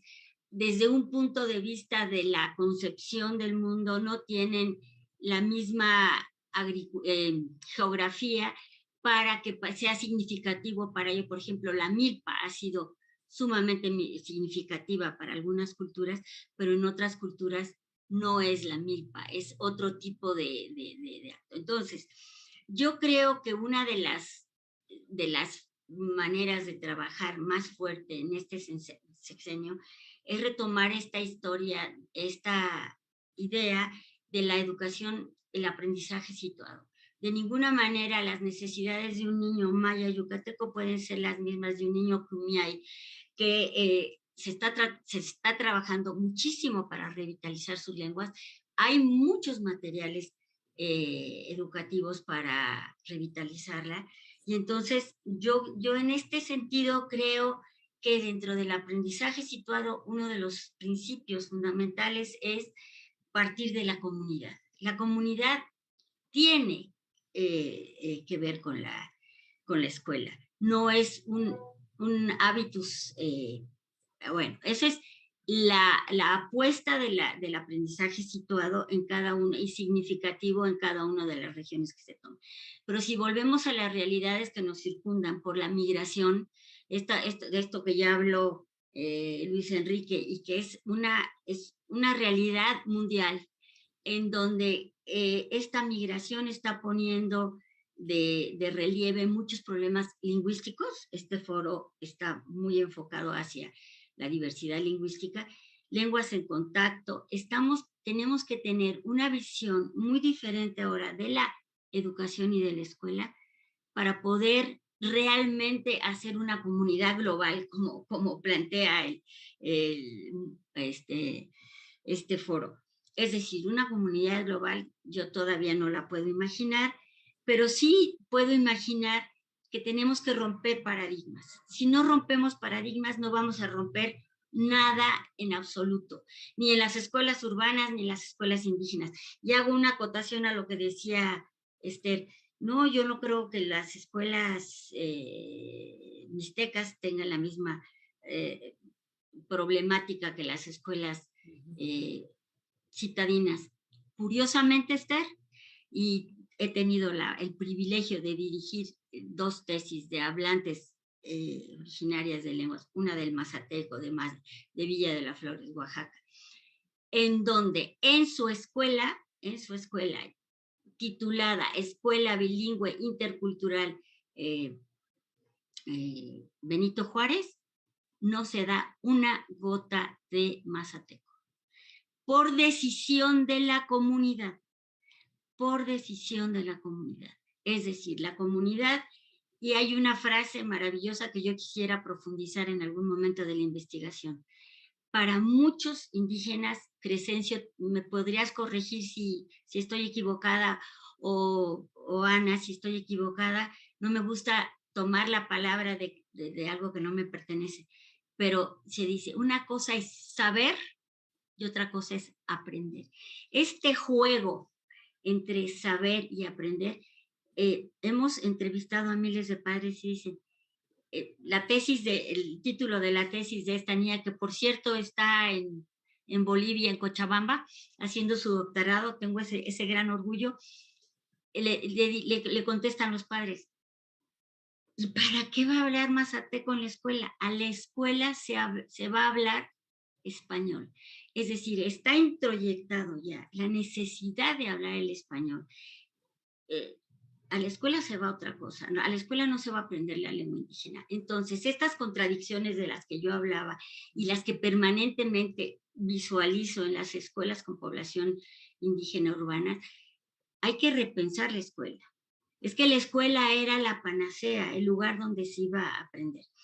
Por último, quiero retomar un cabo suelto que se quedó aquí sobre esta, lo repetimos mucho, y no tiene, y tiene toda verdad, esencialmente, pero ya no es cierto. Las lenguas originarias son de una tradición oral. Ellas no conocieron la lengua escrita porque no les llegó el momento histórico de conocerla.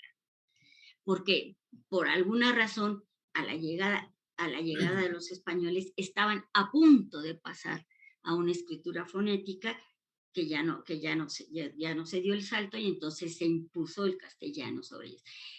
Los indígenas, y también quisiera que Ana y Crescencio me dijeran si es cierto o estoy mintiendo, tienen la lengua escrita para las culturas indígenas es la panacea, es el lugar de reencuentro con el prestigio. Entonces tenemos que aprender también a tener métodos que realmente efectivos, que realmente hagan que en las comunidades se escriba. La postura en el seminario de Lingüística y Educación no es entrar en el purismo ni nada. Se sabe, ya hay sociolingüistas conocidísimos que dicen que se puede trasladar la habilidad de una lengua a otra. Entonces, ¿quieres escribir en tu lengua? Tenemos unos niñitos muy interesados en triqui. Escríbela. Es que yo no sé por qué mi lengua no se escribe. No, tu lengua se escribe. Y entonces empiezan a escribir el triqui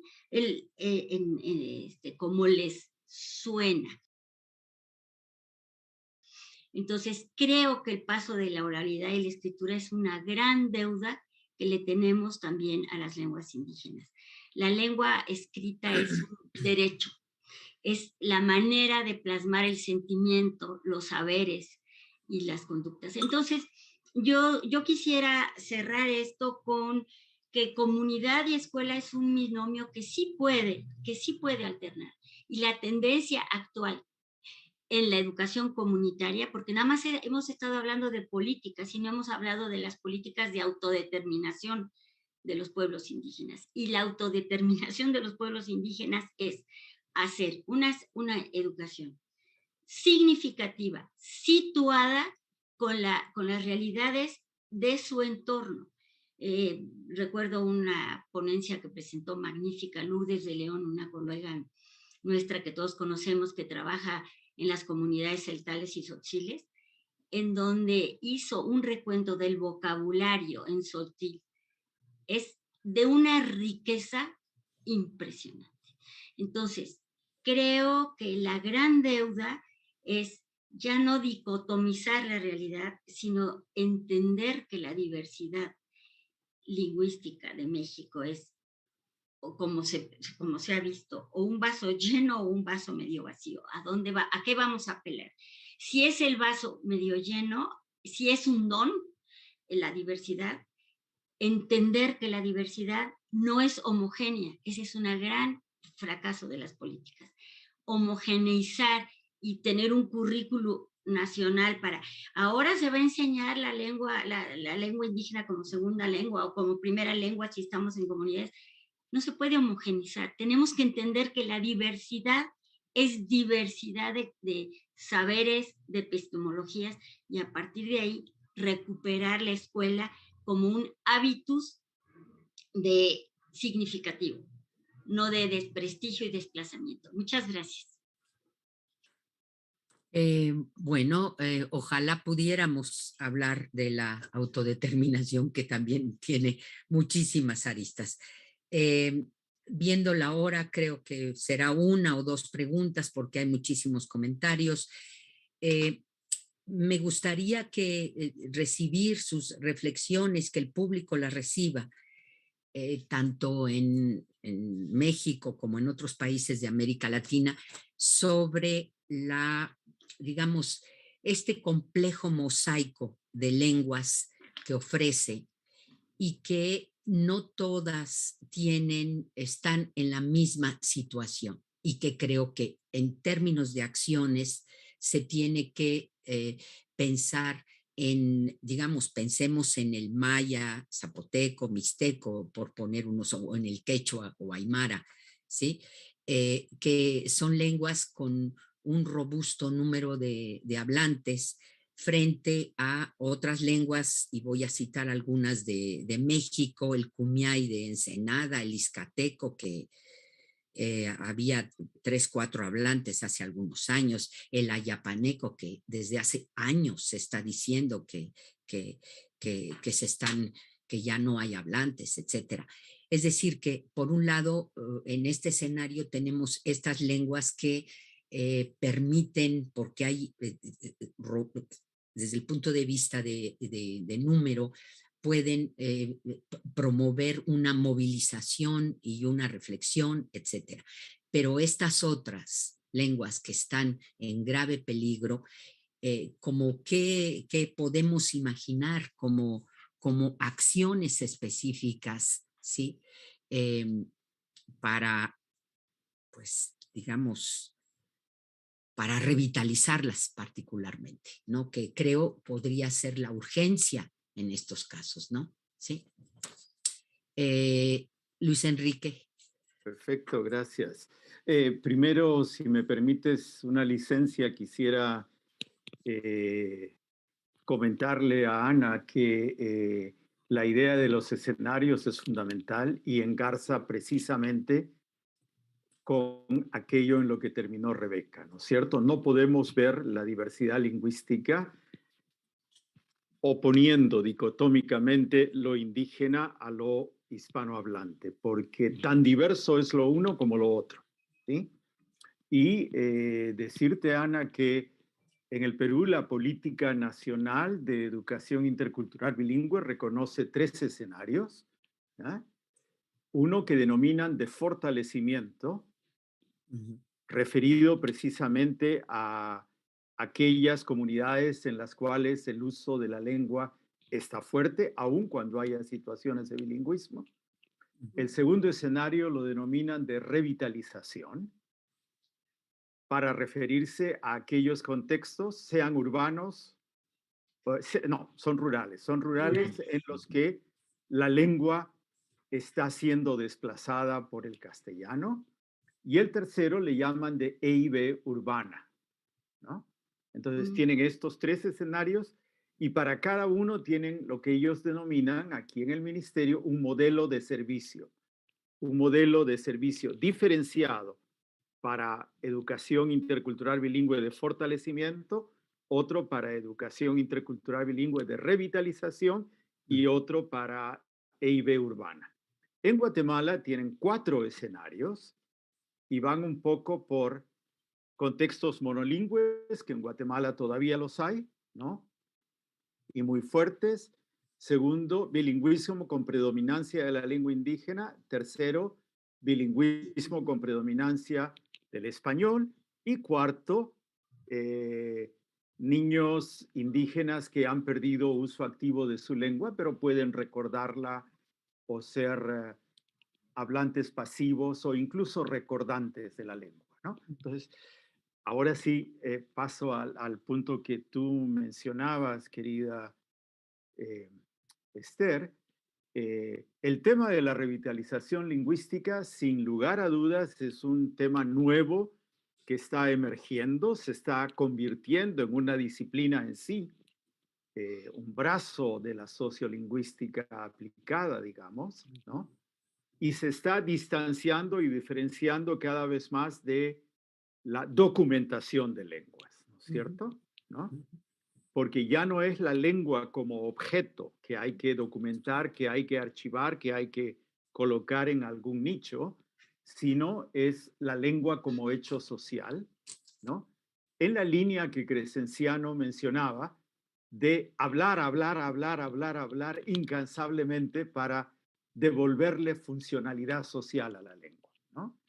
Entonces, yo creo que nuestros países cometen errores cuando planifican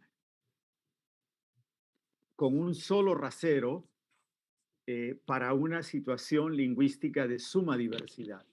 Tú te has referido, has dado peso al número de hablantes, pero uno también podría dar peso a otras dimensiones que tienen que ver con la sostenibilidad y supervivencia de las lenguas, ¿no? Y lo menciono porque, por ejemplo, en Bolivia hay una lengua con pocos hablantes, ¿no? Entre 100 y 200, pero con una fuerte lealtad lingüística que nos lleva a relativizar el indicador número, ¿sí? Por otro lado, hay una lengua con millones de hablantes como el quechua, hablada en 7 países diferentes, pero que también está amenazada por la pérdida de la transmisión intergeneracional. Entonces, como que tenemos que relativizar el asunto del número. Pero no cabe duda que hay situaciones extremas. Tú te has referido a 2 o 3 hablantes. En el caso de Bolivia, hay una lengua, el itonama, con un solo hablante, y un solo hablante de cerca de 70 años, de manera que la suerte estaría echada. Pero, ¿qué dice la política lingüística boliviana? Que todas las lenguas son oficiales. Entonces, ¿cómo puede ser oficial una lengua con un solo hablante? ¿Cómo puede ser oficial una lengua con 3 o 4 hablantes? ¿No es cierto? Y el último recuento, justamente que ha salido hace pocos días a través de una encuesta, la encuesta de hogares en Bolivia, da cuenta que el 89,9% de los jóvenes menores de 18 años o menos, no aprendieron a hablar la lengua indígena. De manera que los datos que nos da Crescenciano pueden agudizarse en determinados contextos. Entonces, en Bolivia, por ejemplo, se tiene la contradicción de un alto indicador de autoidentificación indígena, pero la autoidentificación indígena no va de la mano con hablar una lengua indígena, ¿no? Entonces, no cabe duda que el contexto boliviano, para situarme en ese contexto que conozco mucho más que el mexicano, las acciones de revitalización lingüística deberían ser la política lingüística, más que la oficialidad. La política lingüística debería ser revitalizar las lenguas indígenas aún habladas en territorio boliviano, ¿no es cierto?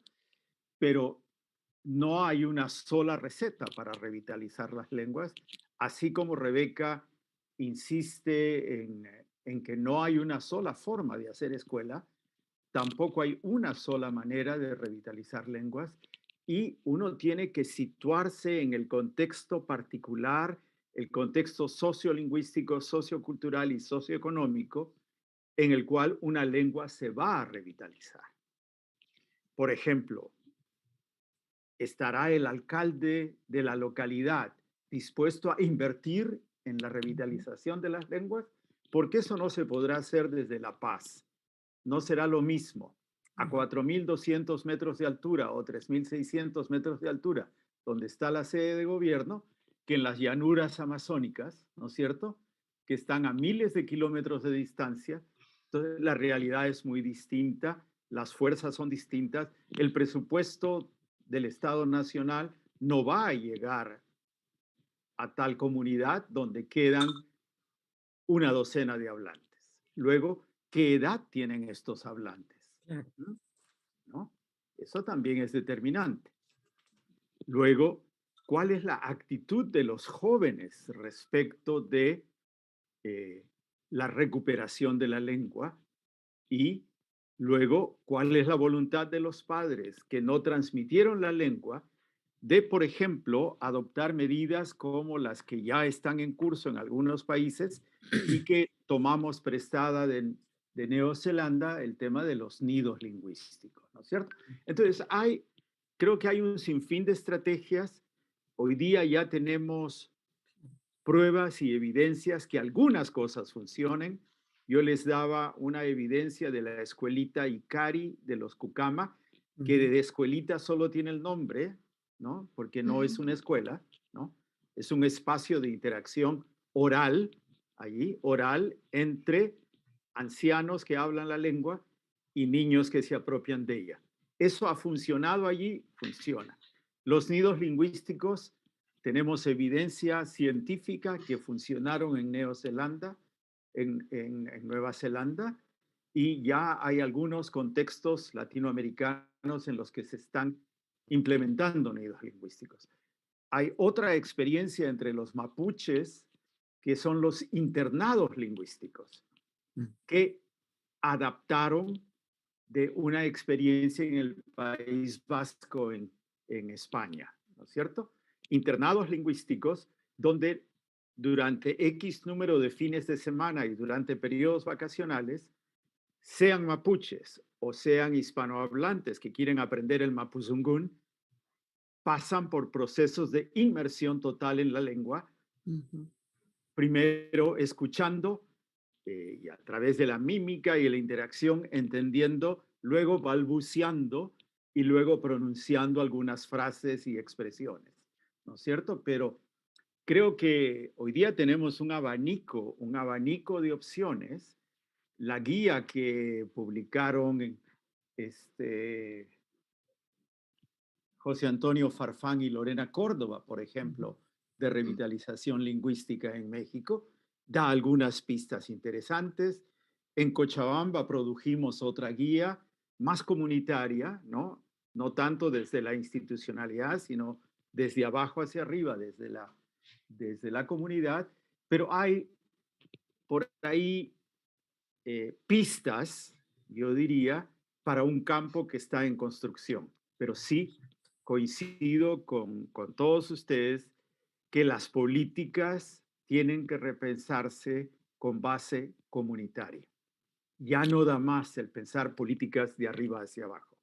Las oficializaciones de las lenguas se están volviendo papel mojado y le hacen más daño a las lenguas que bien, ¿no? Y repito y cierro. Una cosa es oficializar el quechua y el aymara con millones de hablantes, ¿no?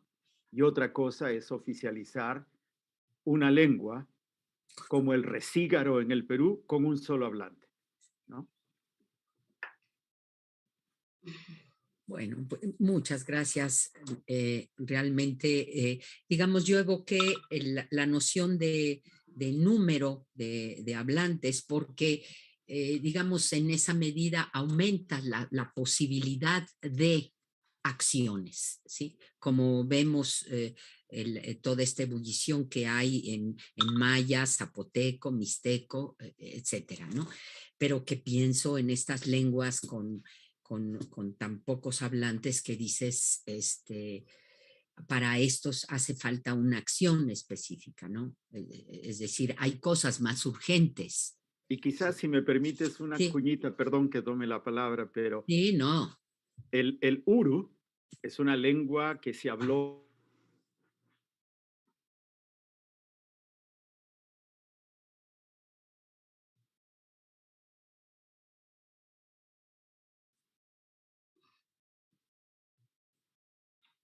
Creo que te me fuiste.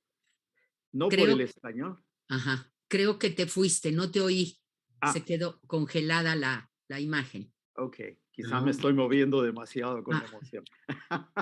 La cámara no te enfoca. Sí. No. Lo que les decía es que hay un pueblo indígena, el pueblo Uru, que vive en Bolivia y en Perú. En Bolivia tiene 3 asentamientos, uno de los cuales tiene la lengua viva y en reproducción, y 2 en los cuales está en retirada. Y el 4º asentamiento está en el lago Titicaca, en el Perú. Los Urus se autodenominan hombres del agua, ¿no? O gente del agua. Y en el lago Titicaca ya no se habla el Uru. Los pobladores hablan el Aymara, lengua que desplazó al Uru. En Bolivia, el Aymara desplazó al Uru en unos contextos y el Quechua desplazó al Uru en otros contextos antes que comenzara el desplazamiento por parte del español, ¿no? Yeah. Pero a lo que voy es, los Urus del lago Titicaca, el alcalde tiene mucho dinero por el ingreso del turismo. Y en una ocasión, cuando estaba en Cochabamba, fue en su camioneta con sus concejales, se apareció en nuestro programa y dijo, yo vengo aquí y quiero llevarme una pareja, un hombre y una mujer que hablen Uru. Ese era su proyecto de revitalización. El arca de Noé. Implantar en territorio Uru, en el lago Titicaca, hablantes de otra variante del Uru, boliviano, ¿no? Pero lo único que quiero marcar con esto es que hay preocupación de los propios hablantes o recordantes o herederos de las lenguas ancestrales y buscan maneras y formas de recuperar las lenguas, y con eso menciono que no hay una sola receta, ¿sí? Okay. Gracias. Y 1000 perdones por la extensión. No, está bien.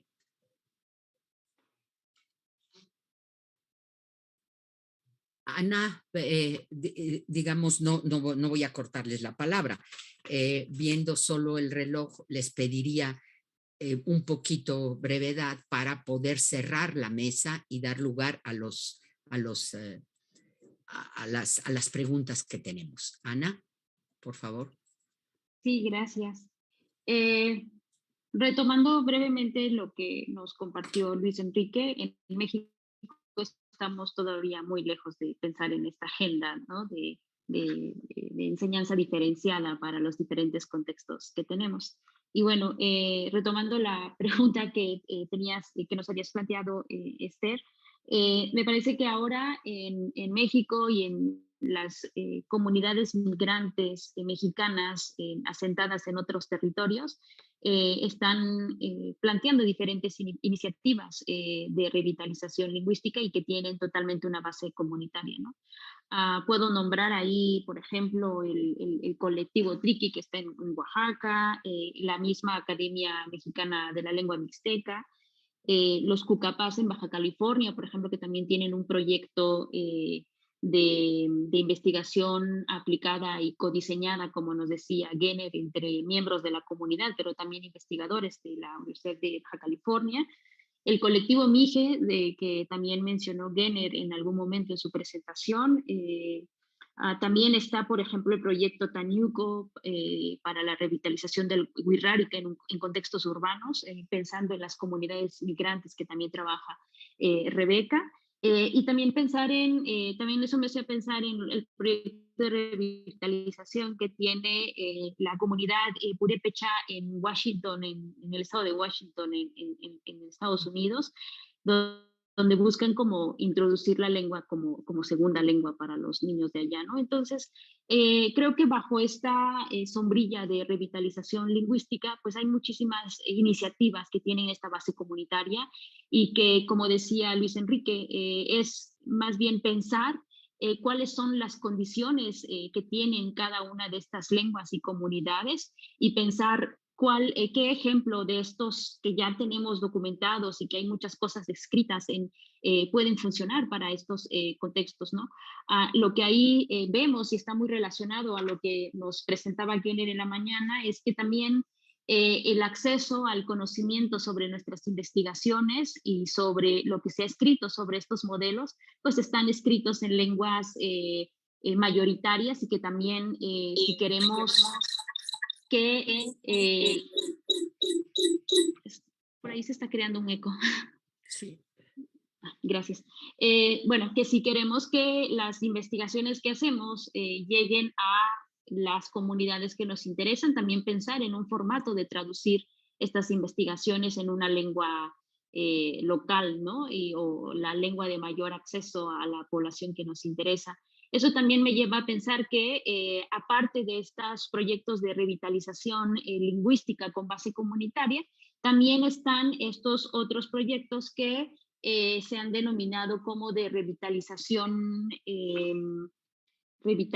digital o activismo digital, perdón, ¿no? De activismo digital, y que es una manera también de fomentar el uso de las lenguas en las plataformas digitales y que, como vemos en diferentes comunidades de hablantes, es el medio como principal para conectarse, ya sea con familiares que son migrantes o para la misma comunidad de tejer o de buscar otras formas de posicionar su lengua en estos otros formatos. Ahí lo que también necesitamos pensar es la apertura de los diseñadores de programas, de software, en considerar y también dar apertura a estas otras lenguas, ¿no? Y bueno, pienso que ahí ya hay un camino trazado, si bien la revitalización es bastante nueva, pero creo que las comunidades de hablantes han adoptado esta idea, este concepto, y están diseñando estrategias que funcionan y en función de lo que están viendo y experimentando en su cotidianidad, ¿no? Y bueno, creo que por ahí tendríamos que también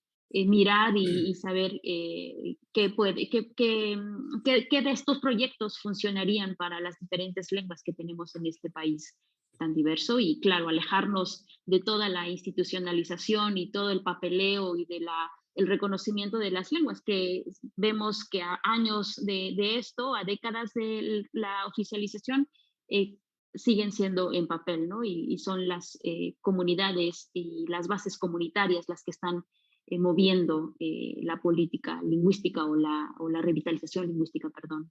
Y bueno, con eso cierro mi intervención. Gracias, Ana. Crescenciano, un poquito breve, estamos ya un poquito sobre el tiempo. Para también tener un diálogo con los que están siguiendo nos están siguiendo por internet. Sí, efectivamente, además de lo que ya se viene comentando, pensamos nosotros con el TUNSAVI que es importantísimo la institucionalización de las lenguas, pero con la participación de los hablantes de las comunidades, no únicamente en la estructura gubernamental. ¿Por qué? Porque si no caminamos junto con la estructura gubernamental y solamente se le deja a un sector, seguramente no vamos a avanzar. ¿Por qué tuvo tanto eco el español y que hoy en día predomina en algunas lenguas, en algunas comunidades? Precisamente porque se institucionalización. Se dijeron, van a aprender español y el que no, pues va a ser castigado. No tanto es el planteamiento hoy en día de la institucionalización, sino hacer conciencia de la importancia que tienen las lenguas y que a partir de este reconocimiento, de este respeto que se le esté dando a las lenguas en las diferentes instancias y que se haga uso de ella, creo que paulatinamente en otro momento estarían pidiendo los universitarios trabajo, pero en lengua TUNSAVI. Porque todo mundo está pidiendo trabajo, pero en español. Entonces, es importante la institucionalización de las lenguas y desde luego, pues que haya además, se crean espacios específicos para la atención de las lenguas. Es difícil que un municipio vaya hasta la Ciudad de México para gestionar sus necesidades lingüísticas. Pero entonces habría que crear instituciones, como bien lo hizo el Ayuntamiento Municipal de Oaxaca de Juárez, de crear un instituto municipal para atender no menos de 20,000 hablantes de 10 lenguas y atender a no menos de 120,000 a que se reconocen como indígenas, aunque ya no hablen la lengua, de una población de más de 270,000 habitantes. Entonces, es importante que se generen los espacios, pero los espacios para darle seguimiento y generar una política verdaderamente comunitaria. Bien, también es importante que los primeros que tienen que conocer que tienen derechos lingüísticos son los hablantes. Desafortunadamente, en el contexto oaxaqueño, que es el que más conozco, no sabemos que tenemos derechos lingüísticos. Por lo tanto, no puedo defenderme yo con bases sólidas, con bases jurídicas muy avanzadas en algunos casos, de que yo haga uso de mi lengua como un derecho lingüístico y más hoy en día como un derecho humano.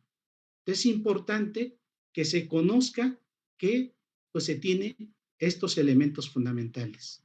Y los talleres para el fortalecimiento de la lengua, para el desarrollo de la lengua, para el aprendizaje de la lengua como segunda lengua, es importantísimo, que son algunas de las acciones que estamos haciendo en el Instituto Municipal de las Lenguas Indígenas. Es fundamental que vayamos a las acciones prácticas, visibilizar nuestra lengua. Dice bienvenido a la ciudad de Oaxaca, pero no dice en Tunsavi. Va aquí Danicobas ni un ruba. No dice en Tunsavi. En todos los municipios está visible la lengua ajena, pero la lengua propia no hay. No hay un escrito, no hay una palabra en la lengua que permite precisamente dar a conocer la importancia que tienen estas lenguas, que son otra de las acciones que estamos generando. Feria regional de libros. Sabemos que hay libros, pero los hablantes no conocen que hay textos.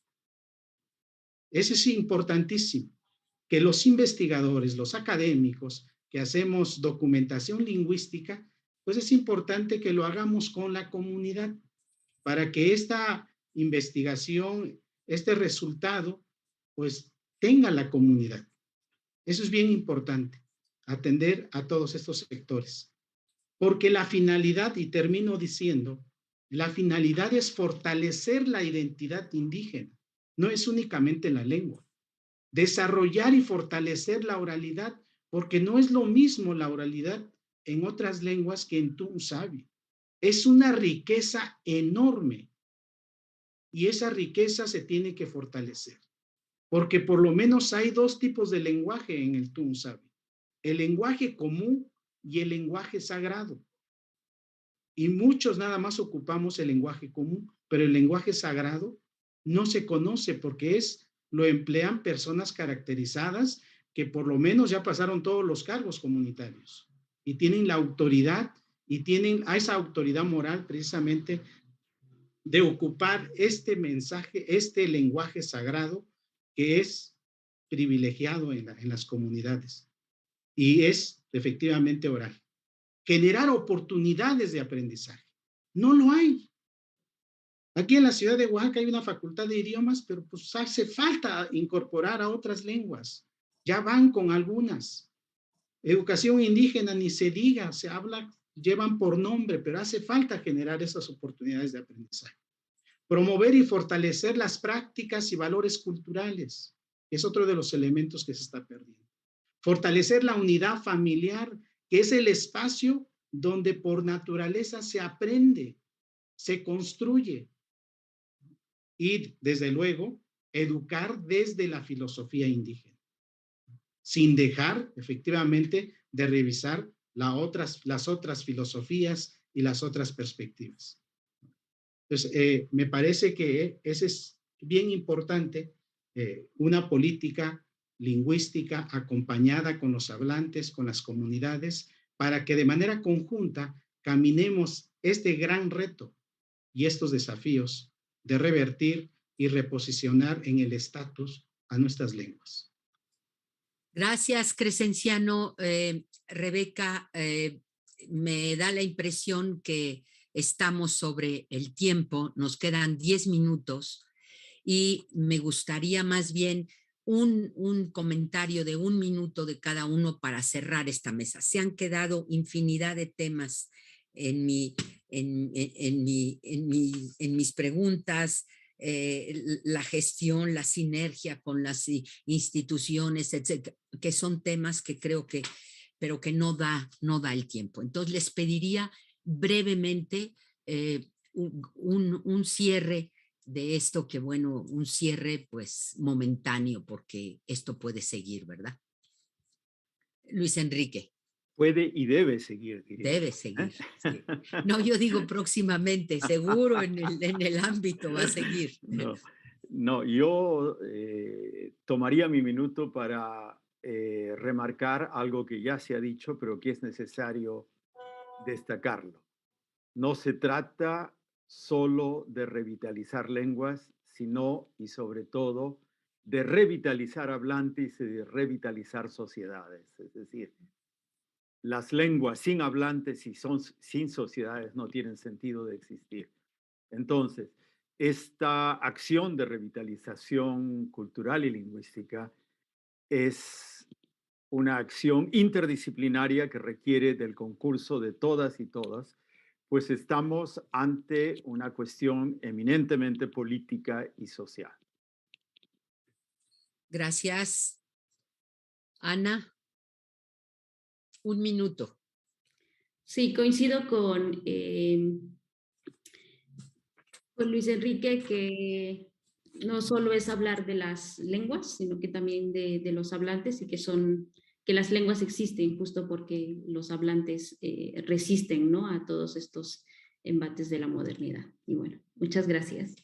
Gracias. Crescenciano, por favor.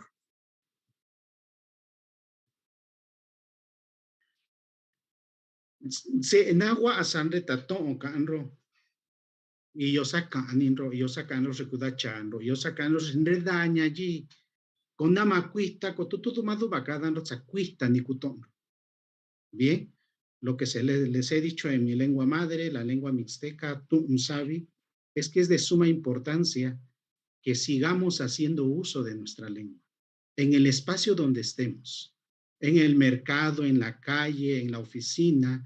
No importa, aunque los otros no hablen nuestra lengua, pero sí es importante dar a conocer que hablamos una lengua diferente. ¿Y para qué? Precisamente para hacer conciencia de que la diversidad está en todos los espacios. Muchas gracias. Rebeca, por favor. Sí, muy bien, muchas gracias.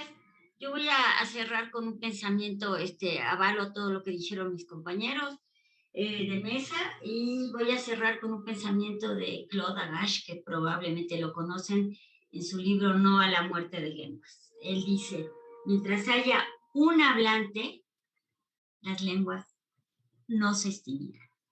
Es decir, no nos podemos fiar de los censos, de todo lo que nos muestran, el tema de la revitalización en el que ya no pude participar, pero mientras haya hablantes, las lenguas se revitalizarán.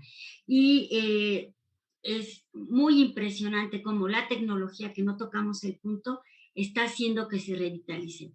Hay investigaciones, el teléfono celular está haciendo que las lenguas indígenas se escriban y se revitalicen. Es decir, la revitalización está en los hablantes.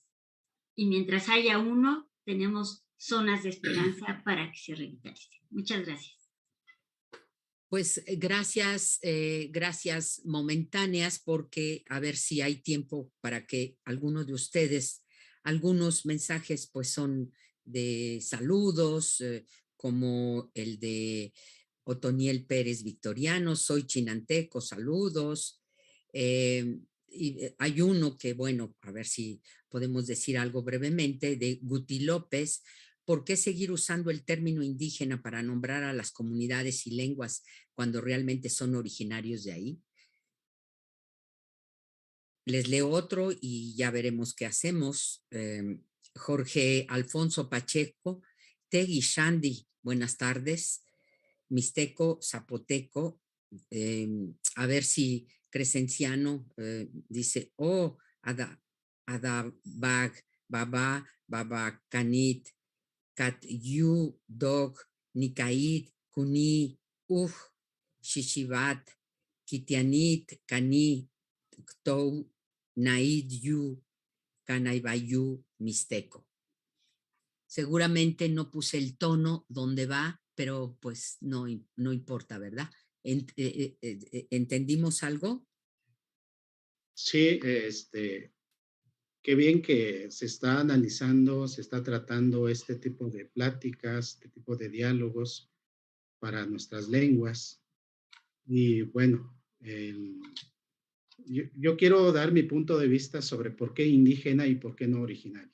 Y justamente lo que yo le preguntaba al ponente anterior, pero por la falta de tiempo, creo que no se dio respuesta. Desde mi punto de vista, es que el término originario alude a un territorio. Forzosamente tiene que ver con un territorio, lo original. Lo original es nativo de algún lugar. Y cuando empleamos, que es un término, me parece que políticamente se emplea, ¿no?, para reposicionar la postura filosófica, ideológica que se tiene sobre los pueblos indígenas. Y cuando se emplea en el caso de las lenguas y cuando se emplea a un sector migrante, me parece que lo excluye porque no son nativos del lugar. Habría que revisarlo, esa es mi apreciación. Y lo indígena, me parece que, porque la gran pregunta quedaría, ¿originario de dónde? ¿De qué lugar? ¿Realmente somos originarios, nativos de estas tierras? Habría que preguntarnos. O sea, esa es una pregunta que dejo sobre la mesa y que habría que discutirlo, analizarlo. Y me parece que el término indígena lo adopta precisamente el Convenio 169, porque parece ser que es un término que recoge el sentir de los diferentes pueblos que vienen trabajando en este escenario. Entonces, jurídicamente, el término original no lo hay, pero el término indígena sí lo hay. Pero yo entiendo que el término indígena no tiene nada que ver con el término indio y no tiene nada que ver con el término indigenista. Habría que clarificar esa parte, porque parece ser que es lo mismo para algunos, pero no. Lo indio es totalmente diferente a lo indígena. Lo indígenas podemos considerarlo como sinónimo de autóctono, de nativo, de aborigen, que es original de una parte, de un cierto contexto social específico. Bien, ese es mi punto de vista, mi apreciación, pero lo podemos seguirlo discutiendo. Muchas gracias. Gracias. Aquí hay otro comentario que es mixteco zapoteco. Dice, var dag nuca cotativa min canyenij tou caat nait cayu. Sí parece mixteco, ¿verdad?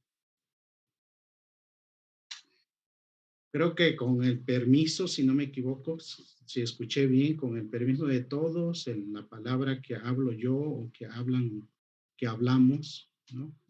Es importante. Quiero, estoy infiriendo, porque hace falta ver precisamente la escritura para dar la aseveración de lo que se dice. Muy bien, muy bien. Jorge Alfonso Pacheco, es muy importante la preparación de los maestros porque ellos son los que más interactúan con los alumnos.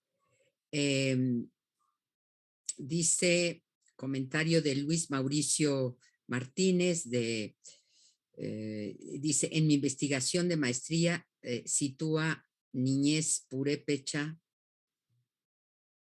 con residentes en León, Guanajuato. Los actores reflexionaron que sí interesaba acercarse a la escritura del puré, pero no era funcional un sistema de aprendizaje gramatical y gradado o grabado, algo así, sino un reconocimiento cultural en su contexto hegemónico. Son bilingües, dominan el puré de manera oral y reconocen que la escritura funcionaría si vuelve al pueblo de origen, pero no donde radican. Algo así. Bueno, comentario de Aida Ireri Guajardo Vela. Tomamos en cuenta su contexto, orígenes para poder planear nuestras clases.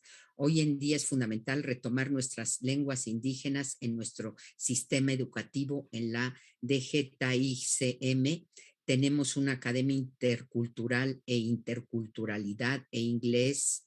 Estamos trabajando diariamente con un nuevo enfoque integral y transversal.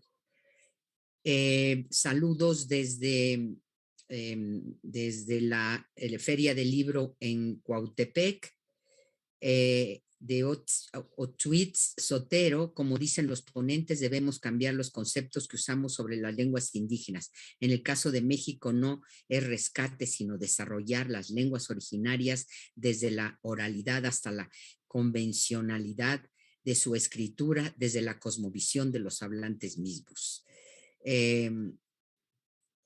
Dice Jorge Alfonso Pacheco, escuchar, hablar, leer y escribir una lengua es muy importante para la enseñanza. Se podría hablar de que haya una democracia participativa en la institución de las lenguas indígenas.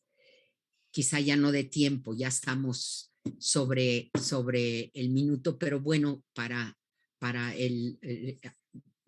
que se den cuenta en los comentarios que estamos recibiendo, pues concluimos este diálogo.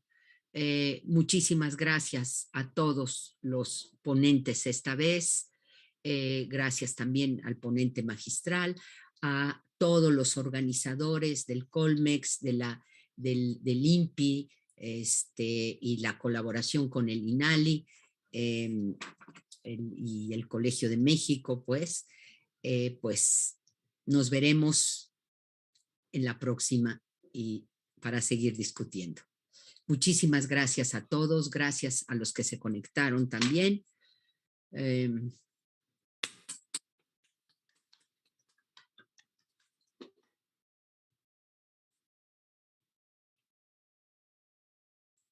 Esther, ¿con esto se ha terminado el acto o sigue la relatoría que se tenía planeada? ¿O ya no lo sé. Traicionó? Yo ahorita, Violeta, que es quien va a hacer la relatoría, fue a recoger a sus hijas.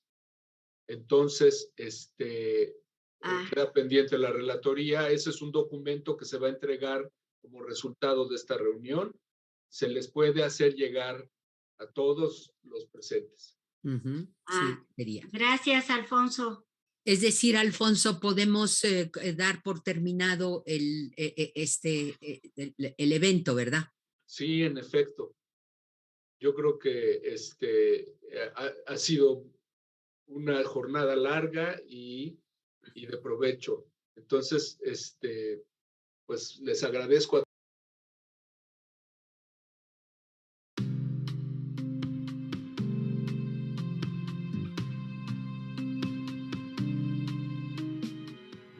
Los servidores públicos, además de ser responsables